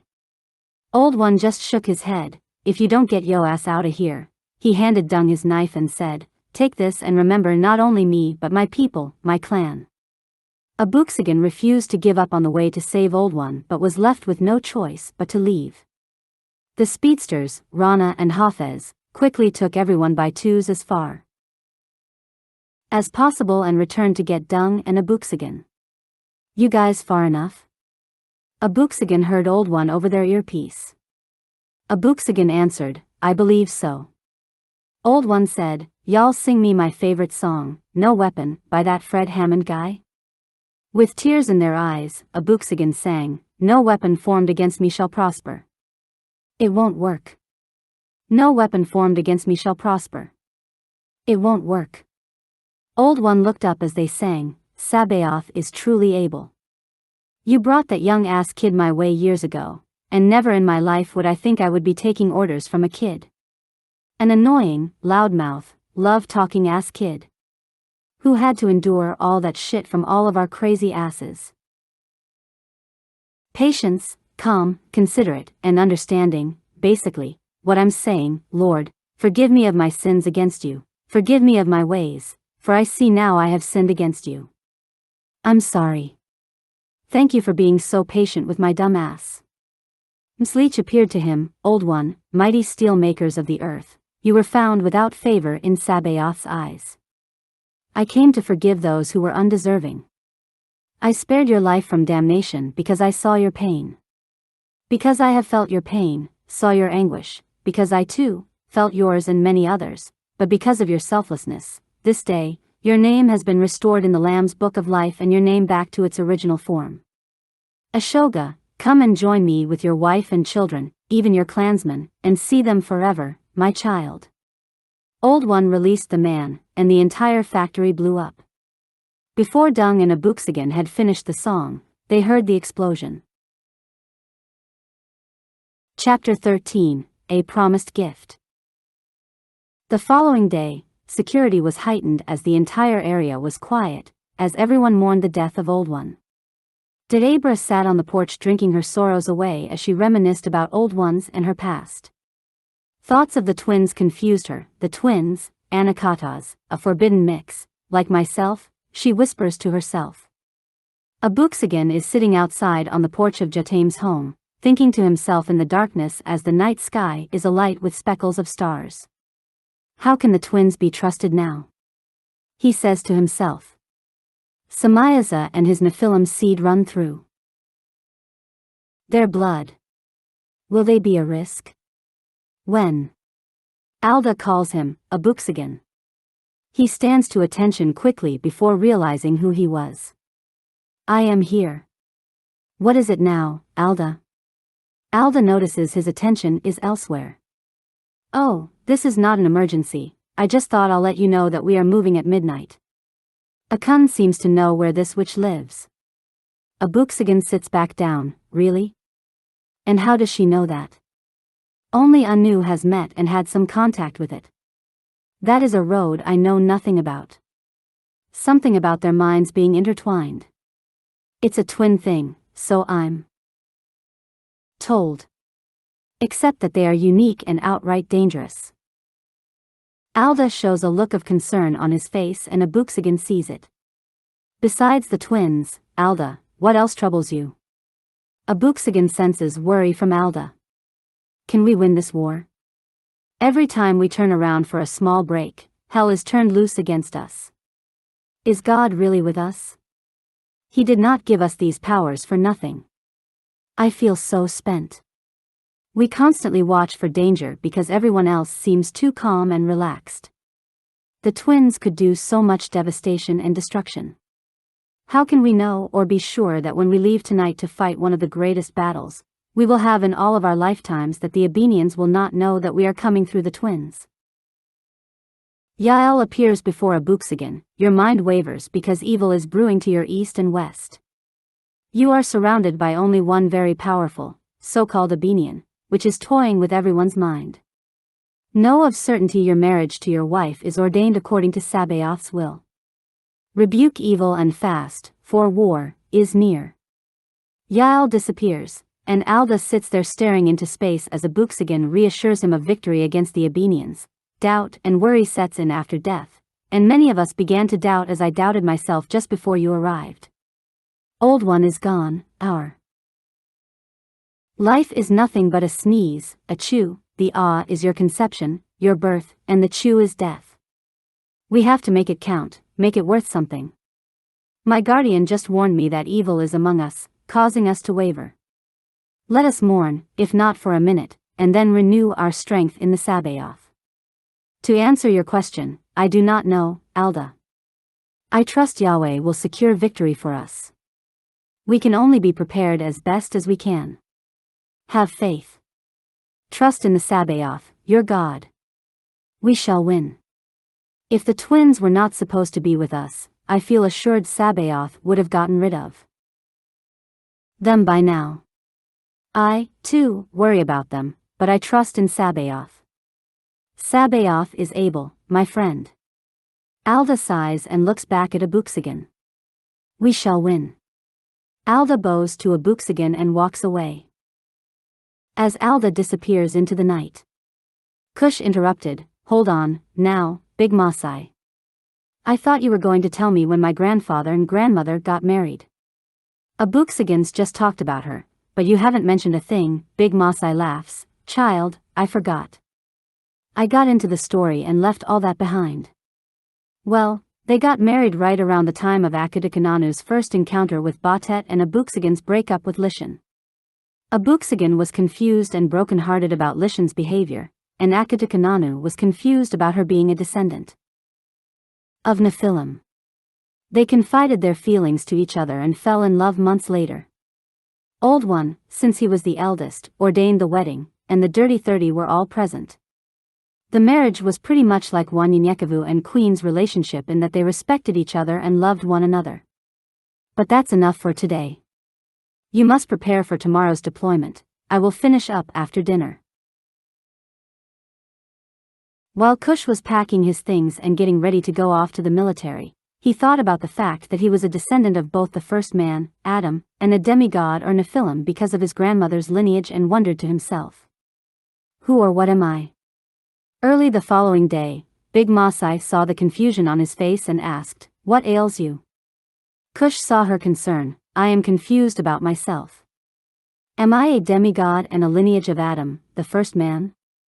Big Maasai said, "Adam, the first man, didn't have an earthly mother or father either," and, holding her hands up to say, "What's your point?"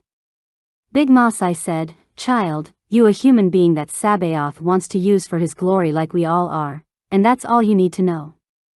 Many of our people barely know that much. Sabaoth will show you what he wants to show you.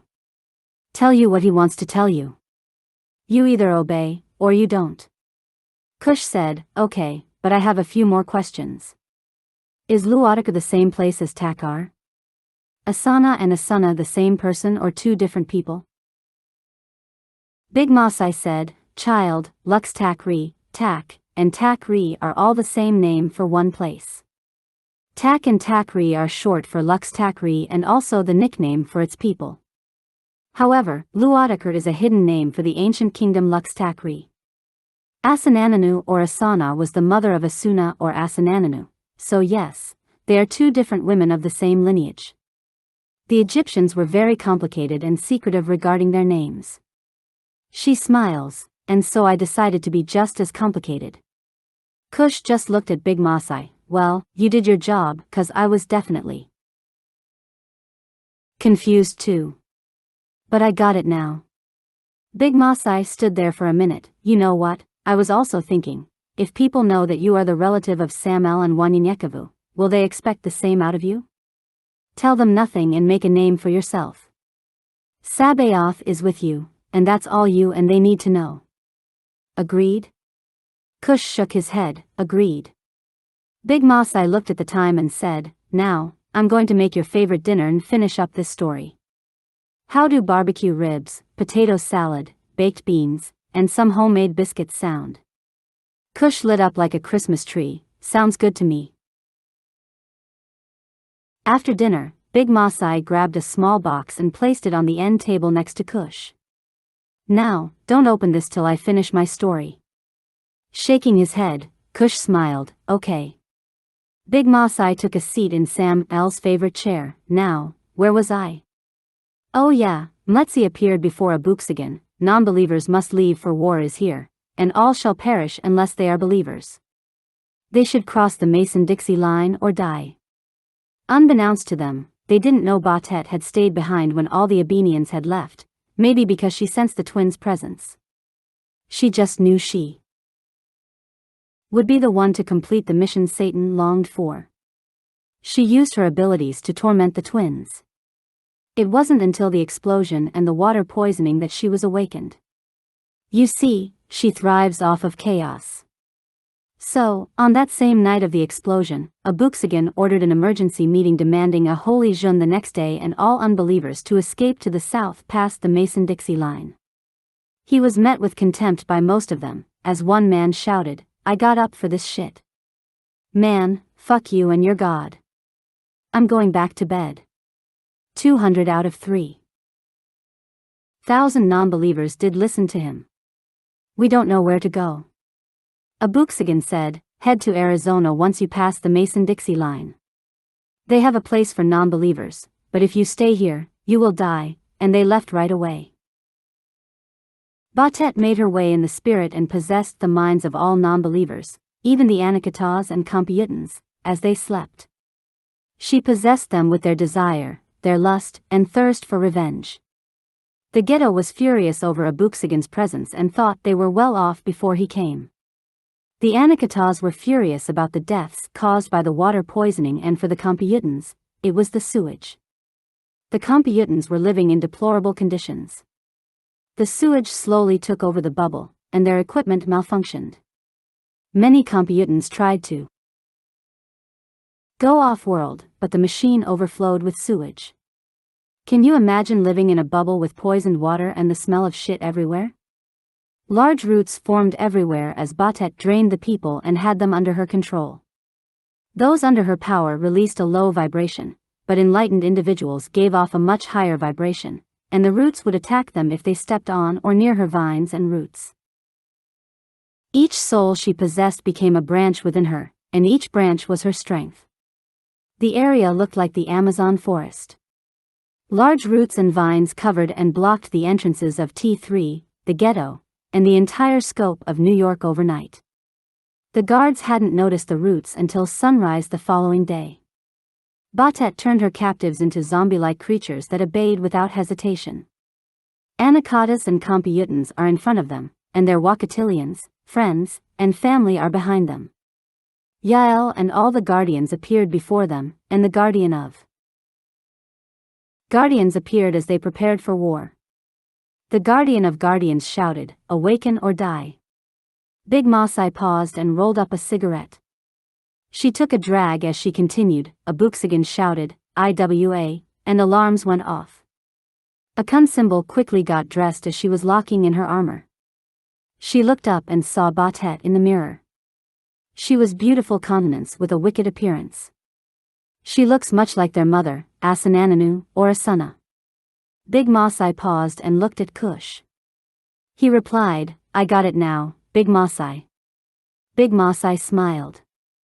"Okay, I just want to make sure," as she continues, and she also looked slightly like Akutukananu. Bastet was suddenly behind AkunSimBel. Startled, she jumped around to face her enemy.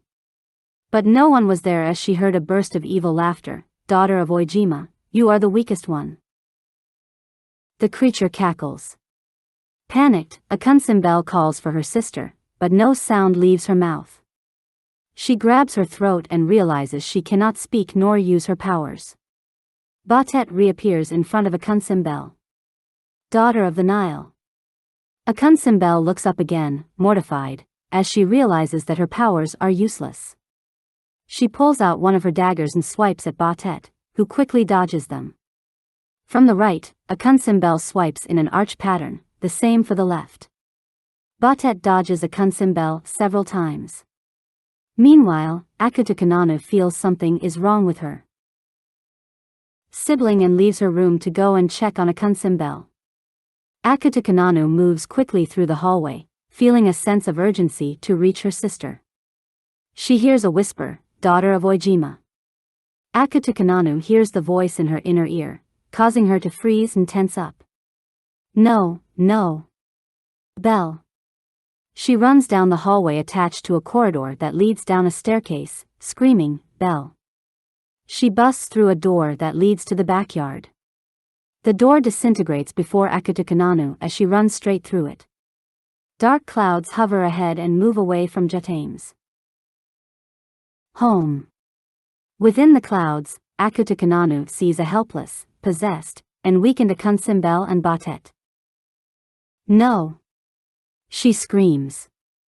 Akutukananu becomes a blur as she runs at superhuman speed inside a vertically formed wind vortex. She takes flight, turning the vortex into a wild tornado and running on the back of this vortex that leaves the ground and aims directly for Bastet and AkunSimBel.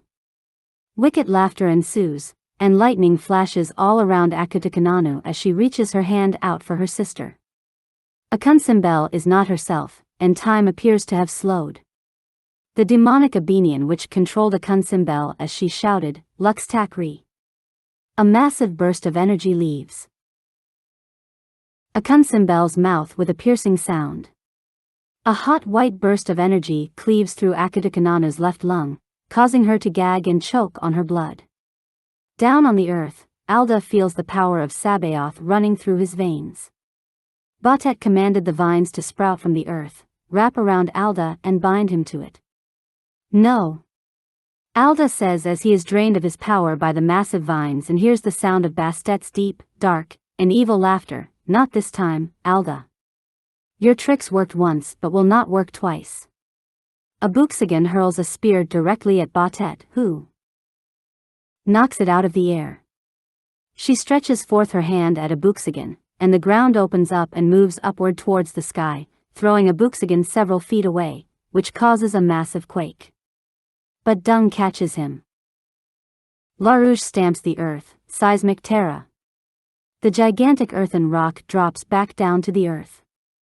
Bastet's evil yellow cat eyes notice LaRouge, son of the earth. "I will bury you in it." Bastet commands the ground to move again, but it doesn't. LaRouge has total power. He sees the vines binding Alda and commands them to release him. Bastet screams in rage and releases the roots and vines that cover the entrances of T3 and the ghetto. The possessed rushed toward Abooksigun and his warriors while Bastet disappeared with AkunSimBel. Abooksigun and his warriors cut them all down one by one. After the battle, the sky clears, and Alda struggles to stand up. What was that? Alda exclaims. Abooksigun, out of breath and in pain with a slash in his right arm, says. That's an Abenian, a demon. The pain grasped his arms and shoulder. LaRouge runs in the direction of Akutukananu. She's near death and is bleeding out. LaRouge stretches his hands over Akutukananu and prays for her, earth and nature. God in heaven, bring forth your healing power. He shouts in Hebrew, Rofi. Akutukananu's tattered skin sews itself back together by the power of Sabaoth. Akutukananu cried out in pain, and then the pain was gone. She breathed heavily but was relieved that the wound had been healed and praised Sabaoth for her life. The guardian of guardians appears before them all, standing in the heavens. Dressed in gold, crystal-like armor with a crystal crown growing out of his head, the angel speaks with a powerful voice. You all were warned of this day's coming. Now is not the time to let your faith waver. Stand strong. You are being surrounded as I speak. Fight in the spirit, and the flesh will follow. Then go and search out this fallen foe. You will be victorious, and you will conquer all. Sabaoth is with you. The angel fades away from the heavens, and the warriors for the Almighty get a sudden burst of power and renewed strength. Abooksigun ordered all to wipe their weapons at the trough in front of Jatam's home as he poured out the contents of his san into it. They are everywhere. Calls from T3 and the ghetto entrances came over the earpiece as the people overran them.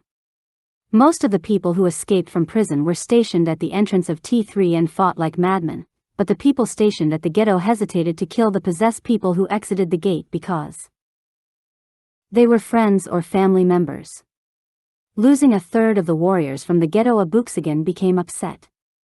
These are no longer your family and friends, they all have been possessed, and if you don't kill them, they will kill you, he shouted, but the people still hesitated. Fall back to the train station, he ordered everyone as the area became saturated with the possessed. Hours had passed, but there was no letting up. T3 slowly became filled with vines and roots. Dung took his samurai and chopped at the roots, and a loud cry could be heard for miles, and the possessed people began to shake in pain. Roots dug themselves out of the ground and started hurling themselves at the warriors.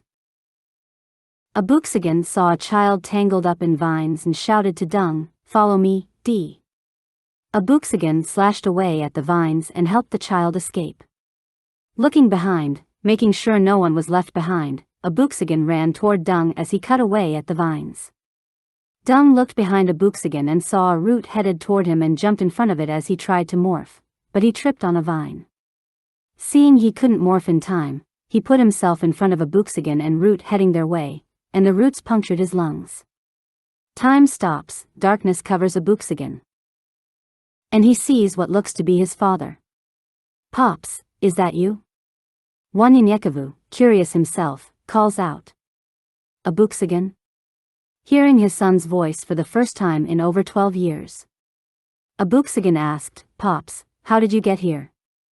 Wanyenyekevu ran to him and cried, saying, "Son, I missed you." Looking around, Wanyenyekevu asked, "Where are we?" Abooksigun smiled, "This is New York, and we're at war with." "How did you get?" Wanyenyekevu and Abooksigun talked for hours, so it seemed, about their adventures. Wanyenyekevu spoke about his trip to Ireland, and Abooksigun talked about his adventures in New York and all he had accomplished. "Pops," Abooksigun asked, "how did you do it?" "These people are selfish, some believe in Sabaoth, and others don't. I cannot tell which is which. It is confusing at times. Before Wanyenyekevu could answer, Mletsi and Mshika appeared before them. You shall find out at this moment, for you shall receive a twofold spirit of your father. We gave you this opportunity to speak to each other for one last time. For Wanyenyekevu's time has come to an end and shall be taken with us, for one must die to receive the gifts of the other. It is your turn to take the reign. Abooksigun, you shall be taken from here and sent off-world where many lights shall shine, but because of your father's decision, a generation shall have no light, but that light, you, shall be taken to where Sabaoth needs you. There is no need to learn his gifts, for when it is passed on to you, you shall see and feel all that he has since his enlightenment, and you shall know of his gifts like breathing. Not only his gift, but you shall inherit his wisdom, knowledge, and his understanding. Afterward, your grandson shall carry the torch and open up the hearts of many living in darkness. The last true light to shine on this earth. Mletsi and Messiah walked toward Wanyenyekevu, saying, My faithful servant. Welcome home, for you have fought a great fight and worry not about your family, for they shall be comforted by your loss. You are truly sleeping but at peace with us. Wanyenyekevu walked away, and Abooksigun shouted, Pops. Wanyenyekevu turned, and Abooksigun cried, I love you, with tears in his eyes. Wanyenyekevu shouted back, I'm proud of you, son, and I love you too. In a matter of seconds, Abooksigun not only lived in his father's eyes for decades but also mastered his father's gift.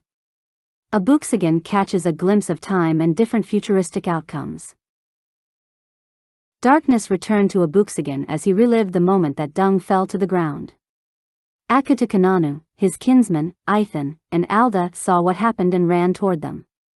Dung, slowly dying, handed Abooksigun his san and Old One's knife. Give this san to Anu, and you keep Old One's knife. I want you guys to finish this. He murmured before taking his last breath. Fury engulfed the Dirty 30 as they took out the roots and vines using their gifts, and some combined their gifts on the possessed people, and the vines and roots retreated off the area. Once the Dirty 30 surrounded Dung, the roots and vines engulfed them. Ithan was strangled and torn apart by his metal legs. Akutukananu's mouth was sealed shut, thrown in the air, and beaten to death by the branches. They all die a troubled death, and Abooksigun was left by himself weeping when a tree fell on him. Darkness covered Abooksigun again as he saw Dung slowly dying, and again he handed him his san and Old One's knife. Give this san to Akutukananu, and you keep Old One's knife. I want you guys to finish this. He murmured before taking his last breath. Akutukananu, Ithan, and Alda saw what had happened and ran toward them. As Akutukananu approached, a large branch hurled toward Akutukananu and punctured her in the back, followed by two smaller branches that grabbed her arms and pulled her in half as blood splashed in Abooksigun's face. She uttered a horrible yell, and Abooksigun stood in shock as another branch wrapped around his throat as he passed out into the darkness. Again, the darkness covered him, but this time when Akutukananu made it to him, he had a look on his face. Looking at Akutukananu, he said, Baby, do you trust me? Akutukananu saw his face, and it was the first time he had ever called her baby, and she said, Yes, you know I do. Abooksigun said, Do everything I tell you. Jump 2 inches to your right as he took out his samurai and cut a large branch that hurled his way. Now, on the count of 3, take out your sword and cut that vine to your right, 'cause I have one coming to your left. 1, 2, 3. Now, follow me, 'cause now I can see like my father. Abooksigun got on his earpiece. No radio sounds until I tell you, all clear, and only pay attention to my voice. Sabaoth has come to our rescue. Just when Abooksigun thought he had a perfect scenario, it ended in the death of too many of his people. Abooksigun understood that one small change could produce different results, so he played out different scenarios before he picked one. Akutukananu, his kinsman, Ithan, and Alda saw what happened to Dung and ran toward them.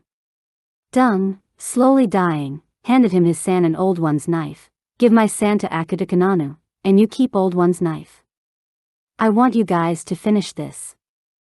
he murmured before taking his last breath. Abooksigun shouted to his men, "No. Stop. I got this. Head toward the train station, make an ice bridge to Liberty Island, and wait for me. Leave Alda behind to wait for me, and don't look back, for Sabaoth has shown me my path." Abooksigun took out his sand and weapons and wiped them all with the content from the sand, and Yael appeared. "Fight in the spirit, and the flesh will follow." Abooksigun knew every move the vines, branches, and roots would make before they made them and cut them into pieces. As they met his weapons and turned into a puff of smoke as Bastet could be heard from miles in pain.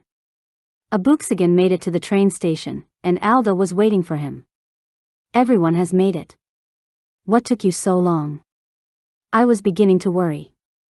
Abooksigun smiled, practicing the new gift that I was promised. Sabaoth is able. Not understanding what he meant, Alda just smiled. "Okay, let's go." Abooksigun told Alda, "Burn this ice bridge so no one can follow us. Today has been a long and painful day." Abooksigun turned on his earpiece, and everyone was happy to hear from him. "Destroy the train tracks ahead of Liberty Island and behind it. That will be our home for the time being. Fish for food and secure the perimeter by air and water. Me and Alda are on our way." Abooksigun arrived on the island, and one of the men used his gift and made a memorial to honor the fallen out of cement. Abooksigun tired, "May I have your attention? Today, Sabaoth has shown me so much. My father, my dear and best friend." Abooksigun paused, trying to hold in his grief. "Dung is gone. Old One and many more have died, and I appreciate them all. My gift is to see 20 minutes into the future and read a man's heart. I didn't know that if you are enlightened, your heart is pure. I'm tired, and we will discuss our situation tomorrow. 24-hour guard duty on this rock until Sabaoth shows us what we need to do." The people felt Abooksigun's pain as he walked to the memorial and read it. "In honor of the warriors of T3, Old One, Dung." Rubbing on Dung's name, Akutukananu walked up with a plate in hand. "Here, eat." Abooksigun smiled. "Baby, I never told you this, but I do love you." He reached in his pocket and handed her Dung's sand. "He told me to give this to you." Tears fell from her eyes, and Akutukananu said, "I love you, too, and thank you." He sat in a corner, ate his meal, and cried to sleep thinking about Dung. Chapter 14, Central Park. The following day, Abooksigun got up, walked the perimeter, and finished reading the memorial. Looking past the memorial, he saw the bubble had disappeared from around the city and was replaced with enormous vines and roots. He ordered everyone that stood watch the night before to get some rest. As the day passed, he checked on everyone and, by 2 p.m., called a meeting. "Okay, what do we all know?" Akutukananu said, "These vines are the soul of the people Bastet has possessed. The more souls, the more powerful she gets. The more she grows, which causes the vines to grow, becoming roots and then actual trunks, and the trunks just get thicker." LaRouge joined in, saying, "Our abilities to produce fire and ice only slow them down." Abooksigun thought, "Rub your bodies and hands with the content from the sand and see if that works. If the weapons can work with the sand, it seems like it would do the same with that which your gifts are produced from. Which causes this demon great pain but doesn't kill her." Akutukananu agreed by saying, "The real trees and other vegetation are being possessed by her powers and combining their spirit with the souls of humans. She is manipulating nature's spirit and human souls. You are killing the individual's soul but not her. When that soul has been ripped apart from her, that is what is causing her so much pain. We need to make contact with her to kill her." Abooksigun is confused. How do we know which is her and which is the people she possesses? Akutukananu said, "We must get the sand inside her mouth, ears, or eyes. The only things we know for sure are hers." LaRouge says, "How do we get to her when those vines and roots are all over?" She will know when we are near because we're like alarms being set off when we get near them or touch those vines. Abooksigun said, "We need sky crafts."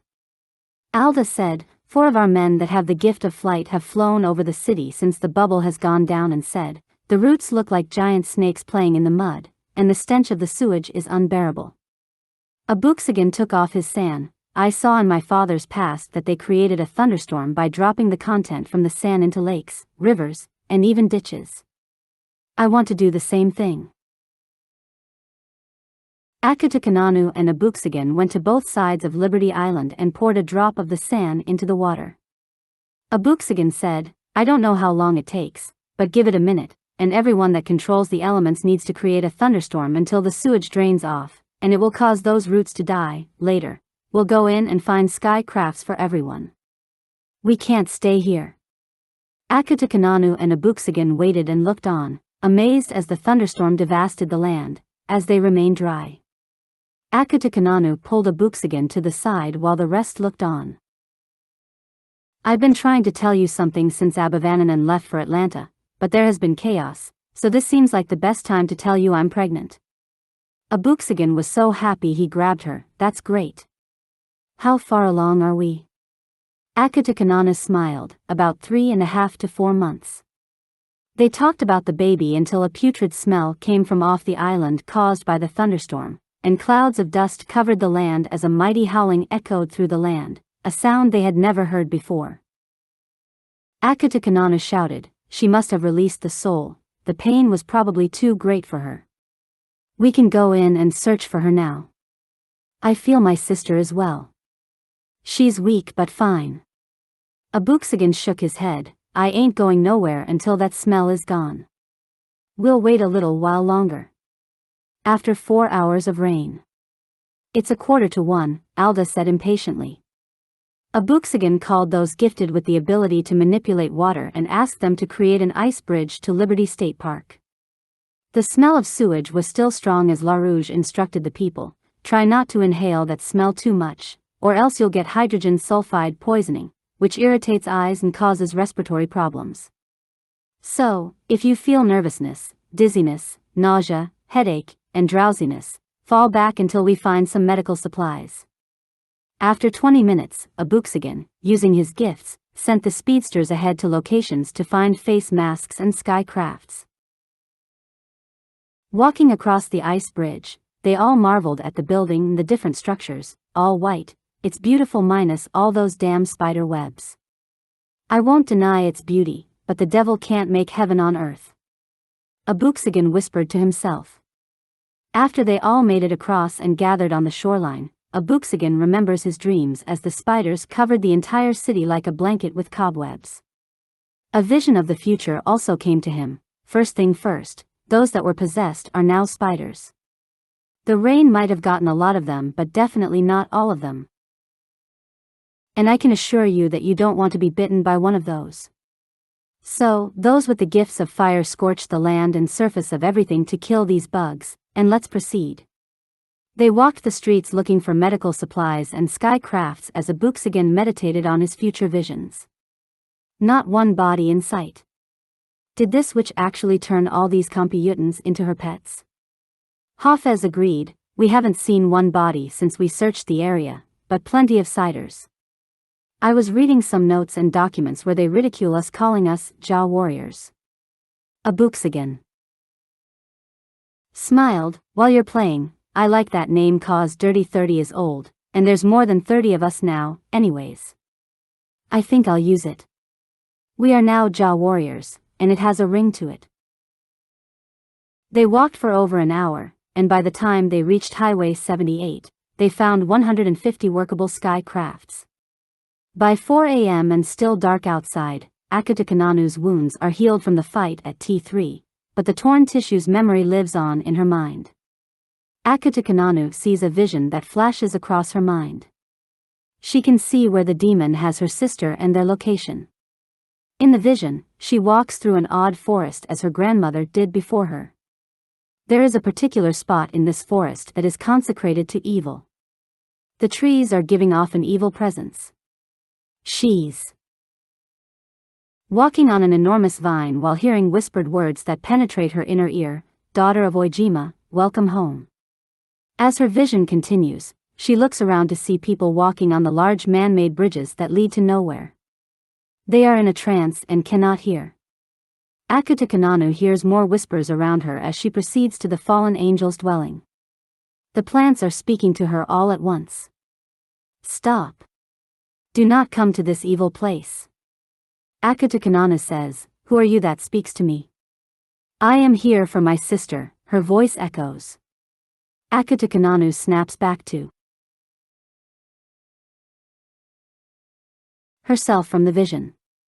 Abooksigun asks, "Are you okay?" She smiles, "Yes, I just had a vision." The elderly and children were the first to receive sky crafts until they found 200 more as they reached Jersey City, heading into Hoboken. By the time they reached Weehawken, everyone sat comfortably on sky crafts as they passed enormous statues and monuments of Abenians. The group is traveling over the Hudson River following the Lincoln Tunnel. They fly very low and slowly to avoid any unknown detection. Concerned, Abooksigun quietly asked again, "Are you okay, Anu?" Akutukananu quietly says, "I will be once I rescue my sister from this evil witch." Abooksigun reassures Akutukananu, "We will get her back, Anu. But I need you to remain focused." "What are the trees saying?" Confused, Akutukananu says, "They are all talking at once.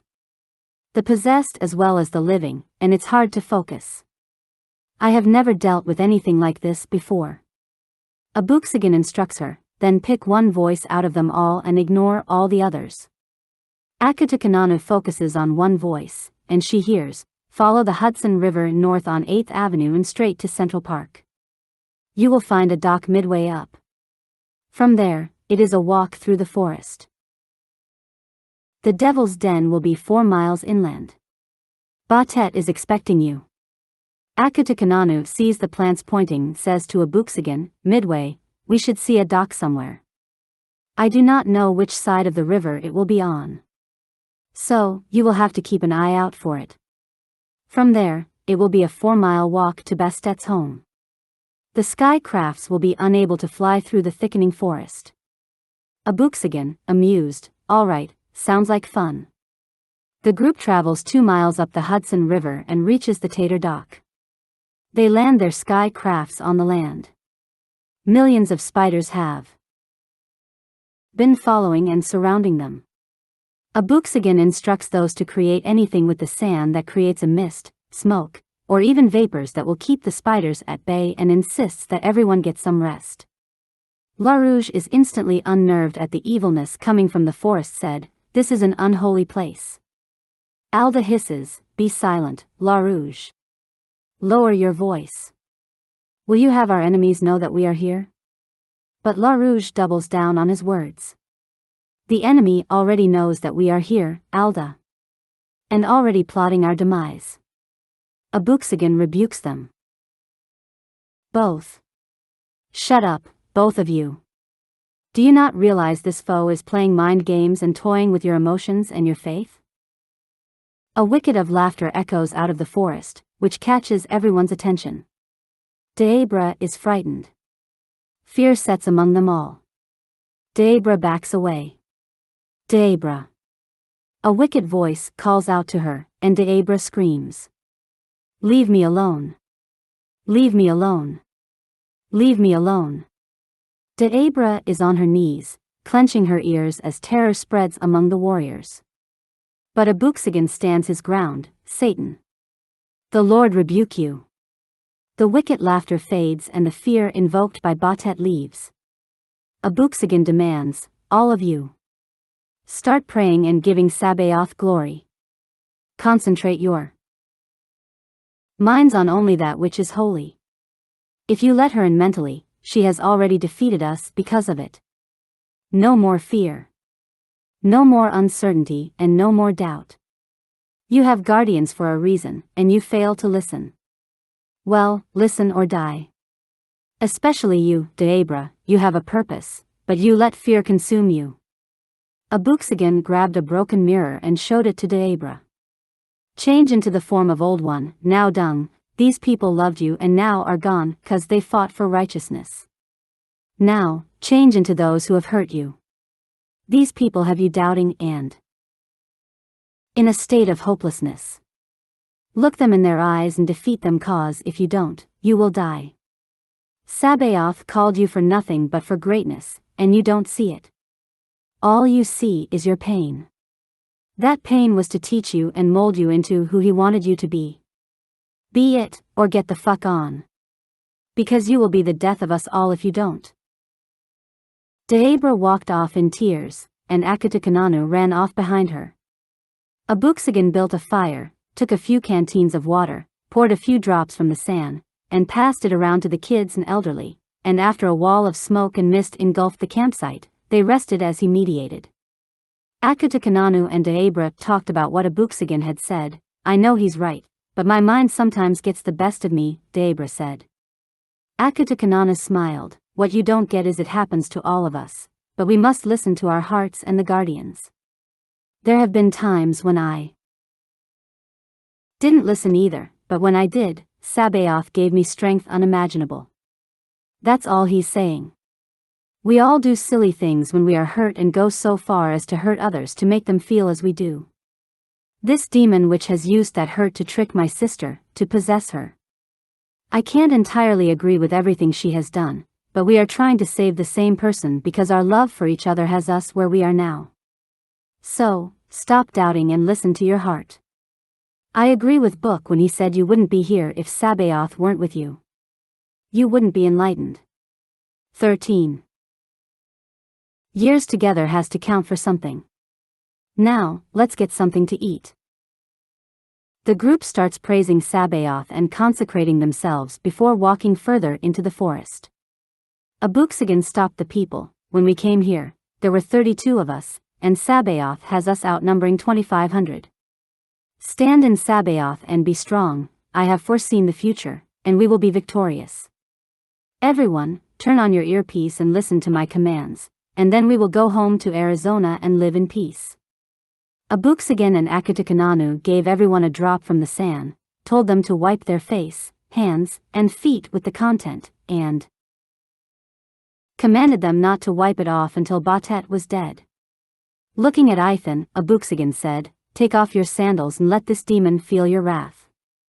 Maven, Amarian, Rana, Hafez, and all speedsters, listen to me carefully for every second counts. Segamatso, use your vision so we may know where the true demon is. Black and Hound, LaRouge, Alda, and Agata stand together and fight together. Your strength is needed to the right side of the enemy. Lanzo, Dameray, and Owitz, I only need you three to the left. There will come a time today when we will perform our katas. And I will need you all to clap your hand when I shout, pointed you. Like the walls of Jericho, Sabaoth will knock down this beast, entertain our enemy with eternal death, and deliver us from our pain. They finally reached the den of Bastet on an open forest floor. Covered in a unique-looking tarp the size of T3, looking at it carefully, Abooksigun heard the words of Abenian. They created a flexible nanorobotic aramid fiber integrated with waist suits. Abooksigun tells Ithan, you stay here. You'll know when to act when that time comes. He notices that the area is covered with gigantic vines and roots traveling in either direction above and below as the warriors slowly and cautiously walk on one that is 50 feet wide until they reach the forest center. Abooksigun sees solid land and jumps off the vine as the rest follow suit. Abooksigun whispers to Rana, the rain didn't get in here. You and Hafez send speedsters and some backup back to the river and form a small ditch and allow the river to flow as close as possible to the entrance. Stand with Ithan. When he leaves, you release that water into this place. Go now, but leave 4 speedsters here.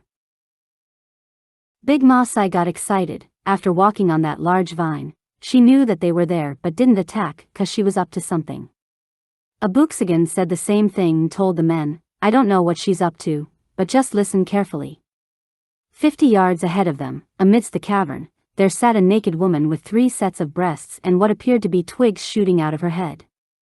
Spiders surrounded her that continuously bore holes into her skin.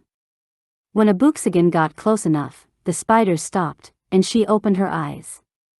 As she spoke, the vines formed a dome around them the size of a stadium. Come in, Abooksigun, and I see you brought my child, and she's with twins. Interesting, all I needed were these two to conquer this world. Now, I have two more to add to my collection. My master will be pleased. Are you sure you wouldn't want to join our family? You can rule the earth with your children alongside you? Akutukananu whispered, even I didn't know they were twins. Abooksigun walks closer. So, you know me by name, then you must also know my father. Do you think I would join forces with evil? You take lives and cause pain. Do what you do, but personally, I don't worship anyone who only takes lives. Can you give life? No. So, bitch, fuck you. Bastet laughs. What your father did was just a mere setback. My master will conquer this world and everyone in it, and who will be God then? Abooksigun whispered in his earpiece, calling for the 4 speedsters to ready the canteens with the water and the content from his sand, saying, she will grow to an enormous size. I need you to race up to her ears, 2 on each side, but fluctuate your speeds because she will time you and kill you if you keep the same speed. Once in her ear, punch a hole in the canteen, throw it in her ears, and let the content flow down, causing her great pain. It will eventually reach her and not the souls she torments. I will distract her. As soon as you hear me say the word go in my sentence, you go. Abooksigun walks in front of the demon. Sorry about that, we're trying to walk out some minor details, but it's fitting how we end up in such a beautiful place with such an evil and ugly-ass demon as yourself. Before Central Park was Central Park, it was Seneca Village, a prosperous community of my people, at least 2/3 Wakatilians trying to escape racial discrimination. Bastet began to grow. Why is that shit important to me? Abooksigun laughed. Hold on, let me finish. You will find out its relevance when I finish. Now, where was I? Oh, they owned homes, voted, and lived peacefully for 32 years. Andrew Williams and Epiphany Davis were 2 of the most successful men, and did you know that they even had a church, AME Zion Church? This community had a school and gardens, raised livestock, and let's not forget that good old fishing right up the road. But New Yorkers wanted a park, and they took this land from my people just like they did Charles and Willa Bruce and many other places. Abooksigun notices AkunSimBel is kneeling before this hideous creature in a trance and is not herself. The power of the Mletsi began to glow and protect the warriors so they would not be taken over or possessed by Bastet. Seeing Akutukananu coming behind Abooksigun, Bastet's demeanor changes. The walls close in on Abooksigun and his men as she grows taller. Substantial green vines and trees surround the demon in the middle of the forest. As she grows, she becomes as large as 10 adult male elephants placed on top of each other and morbidly obese as she grows. Even more, vines, roots, and thick tree trunks wrapped around her skin, becoming fat with the lives of the people she had taken. Bastet is also as green as the forest around her, full of envy and greed. Each vine connects to her skull, causing the twigs to quickly turn into thick roots as she resembles the false god, Medusa. The vines and roots are alive. They seldom move as Bastet controls them. There is a gigantic-sized cauldron in front of her as well. That sits on huge gray granite stones. She uses this to see the future and cast spells on people's lives. Bastet has many a fallen soul underneath her power, whose souls walked on those bridges connected to the vines that protrude from her skull, giving those who walked it all their heart's desire in exchange for their servitude and souls. Bastet ignores Abooksigun and smiles at Akutukananu. My daughter, you have come back to me. Bow to me, Akutukananu. Serve me, and I will give you all this and more. She shows. Akutukananu dressed in a black cloak with a long dagger in her right hand with a gold handle. Akutukananu is hovering over a city that is burning. People are screaming, and Akutukananu has total power and kills without mercy. Akutukananu is infuriated at what she is shown. I do not acknowledge you. You have been the bane of my very existence. Traitor of the living God. There is nothing you can offer me to betray the King of Spirits.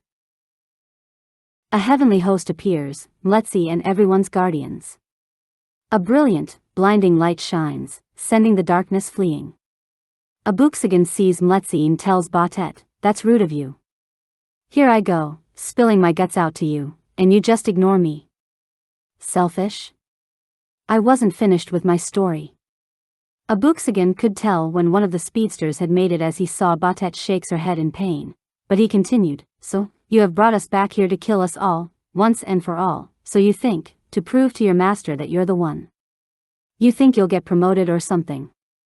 To end my story before I was so rudely ignored, the Bruces got their bench back. I'm taking this land back for my people.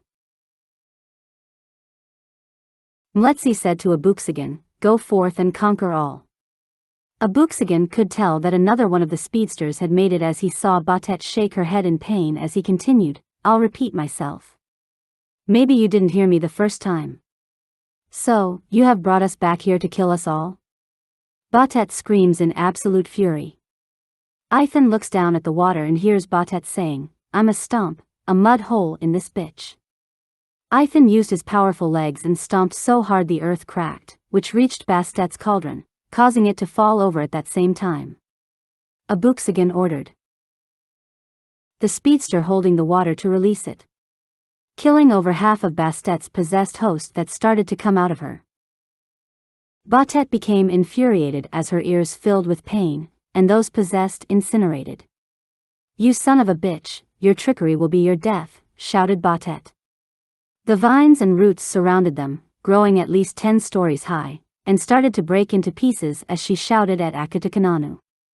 Bastet grew taller and bigger, saying, "You cannot betray me, Akutukananu. You will die." She commands all those soulless bodies, including AkunSimBel, to attack the warriors. Thousands attack Abooksigun and his men, watching the water and waiting on the rest of the speedster to return. Once the last speedster returned, Abooksigun gave a mighty battle cry, "Iwa!" They charge into war. Abooksigun shouted, "Fall back." Abooksigun started his kata, and the entire group began their katas. Debra and everyone's guardian stood beside them as Akutukananu reassured everyone, saying, "Remember, this creature is creating the same doubt in the others, but focus on your pain and give it to Sabaoth. When Abooksigun shouts, "Pointed you, give up all your pain, anxiety, and sorrow, and you'll never see it again." Trees came crashing down to earth, and Abooksigun shouted, "Pong Dong." On one accord, Debra and everyone shouted with all their might. All their pain and hurt rushed out of them and into Bastet, and the guardian of guardians shouted as well. The forest was just inches from crashing down on them all, but not one person wavered from Sabaoth. Bastet and all of the vines and roots turned into a pillar of black dust and evaporated in the wind. After the dust had cleared, there remained many people who had returned to themselves. Laid out over the field, thousands of unconscious people began to wake. Akutukananu ran to AkunSimBel, Akun? Wake up." Jah warriors ran to assist the people as Abooksigun approached the guardian of guardians. "Thanks so much for your help. I never met you before, my name is Abooksigun." The guardian said, "Yes, I know, the human tongue cannot pronounce my name, but I'm known as Michael in the Torah." Abooksigun was shocked. "Yes, of course, I've heard of you. It's truly an honor to meet you." Cush looked at Big Masai. "Man, they show her." Big Masai said, "Show you right." Big Masai continued, "They all left New York and headed south. On their way there, they built another memorial in honor of the fallen Wakatilians of New York. Sabaoth made way for them to find those he left behind on their journey to New York, and they recruited some people for Sabaoth. Then they headed to Atlanta, where they found Abenian and his family. They stayed there for a few weeks, and Abenian, his wife's clan, and many others were enlightened and traveled with them. Cush saw Big Masai was tired, as she started slurring her words, Wakatilians, Anakotis, and computans journey for months together, learning and serving Sabaoth as they headed toward Arizona. They said it was right before dawn, and they were just miles away from Tallulah between Jackson and Vicksburg, Mississippi. A circular object with a large beam of light coming from its center and many smaller lights circling it, going right to left, then left to right, appeared before them in the sky. Fear had consumed them all except Abooksigun because he remembered it in his father's past. Mletzi's voice echoed, "Be not afraid, for he is a prophet of Sabaoth." There was no sound coming from the craft as it lowered itself a few feet above the ground, as vapors slowly became clouds. Many grabbed their weapons, but Abooksigun reassured them, "Did you not hear the voice of the messenger, the ancient Fariji? This is where we get the sand from. He's a prophet, Prophet Z." The cloud became thicker and thicker within seconds, and a figure appeared 8 feet tall with grayish-white skin. "Please don't be alarmed, for Sabaoth has sent me," Prophet Z said telepathically as he gestured for them to sit. "Please, sit," the being said to them. "I have come a long way just to speak to you all." He took off a golden chain with a black marble-like vial about half an inch long from around his neck, his san. "There is no need to fear, for I'm a servant of the Most High, and this is my san as proof. My name is Z, and I'm one of many species who have visited Earth. Many times and for many years, centuries even. We're called the Tall Whites by your people centuries ago, and my species worship and serve Sabaoth. Many have refused to believe that anyone exists besides themselves." Prophet Z turns to Abooksigun, "Like I told your father many years ago, so that you all know I will repeat it. There are over 100 billion galaxies in the foreseen universe and 500 billion planets in the Milky Way alone, and to think humans are alone by themselves here on this tiny planet is ridiculous. One would have to imagine an ant sitting on a table in your home. Humans are the ants and the Earth is the table. Your universe would be the room in which the table seats. Therefore, what would be the other rooms? What would be the house next door and even greater outside the house, the atmosphere, or even space? Humans would be fools to think that they were the only beings. Foolish thinking for foolish people. Some sometimes referred to our race as the third party.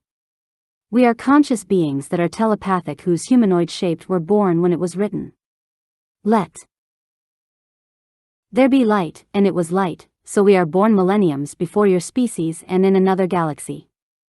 Other species have come to observe, some to conquer. We came to protect you from them and sometimes from yourself. Many came with ill will because Sabaoth chose your species over them. After all, they existed before you. Yet, you fight among yourself for the silliest reasons. Your species is the chosen race, the most incredible creation of Sabaoth because you have free will. We were smarter, we use a significant percentage of our brains, and we are more intelligent than you, but in every creation before yours, their jealousy turned into envy, and this hatred is from many of the creations before yours.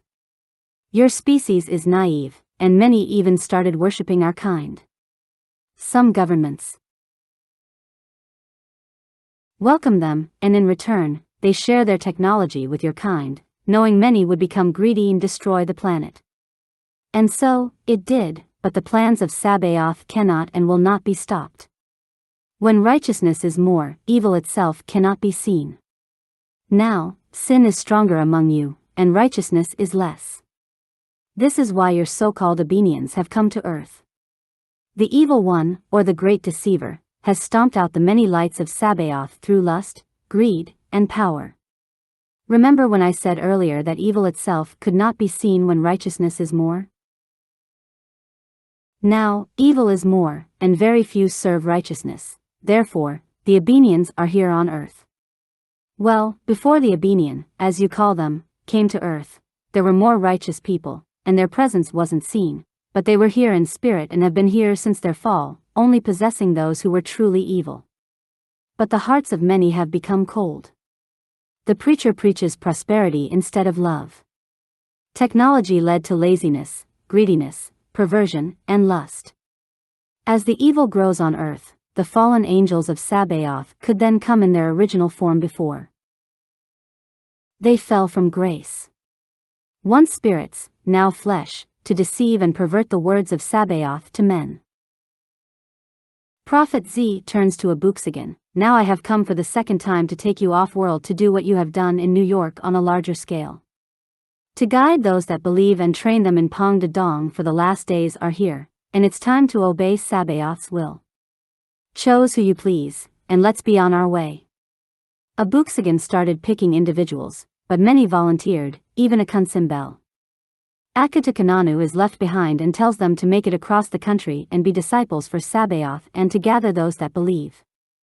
A thick cloud appeared, and it got thinner and thinner. The spaceship hovered a few feet about them, and it was gone within a blink of an eye. The rest traveled here and some continued to Arizona. Big Masai smiles. Well, that's the end, child. It's time for me to go to bed. I'll see you in the morning. Big Masai gets up and rubs her eyes, saying, "Oh, you can open that box now. It belongs to you anyway, and your father came by to give you this." She reached into a drawer and pulled out a large knife, old one's knife. Cush shouted. Big Masai continued walking toward her bedroom. Yeah, he said he was sorry he couldn't send you off, but there's so much going on in Thomastown, and he hoped you'll understand. Cush smiles. Believe me, I understand. He's a hard worker and an even harder fighter.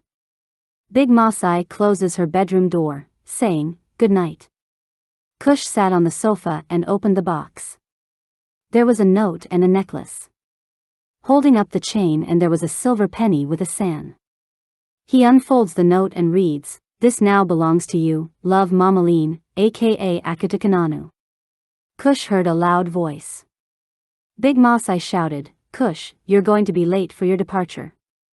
If you don't get your ass up, child, about 9 o'clock.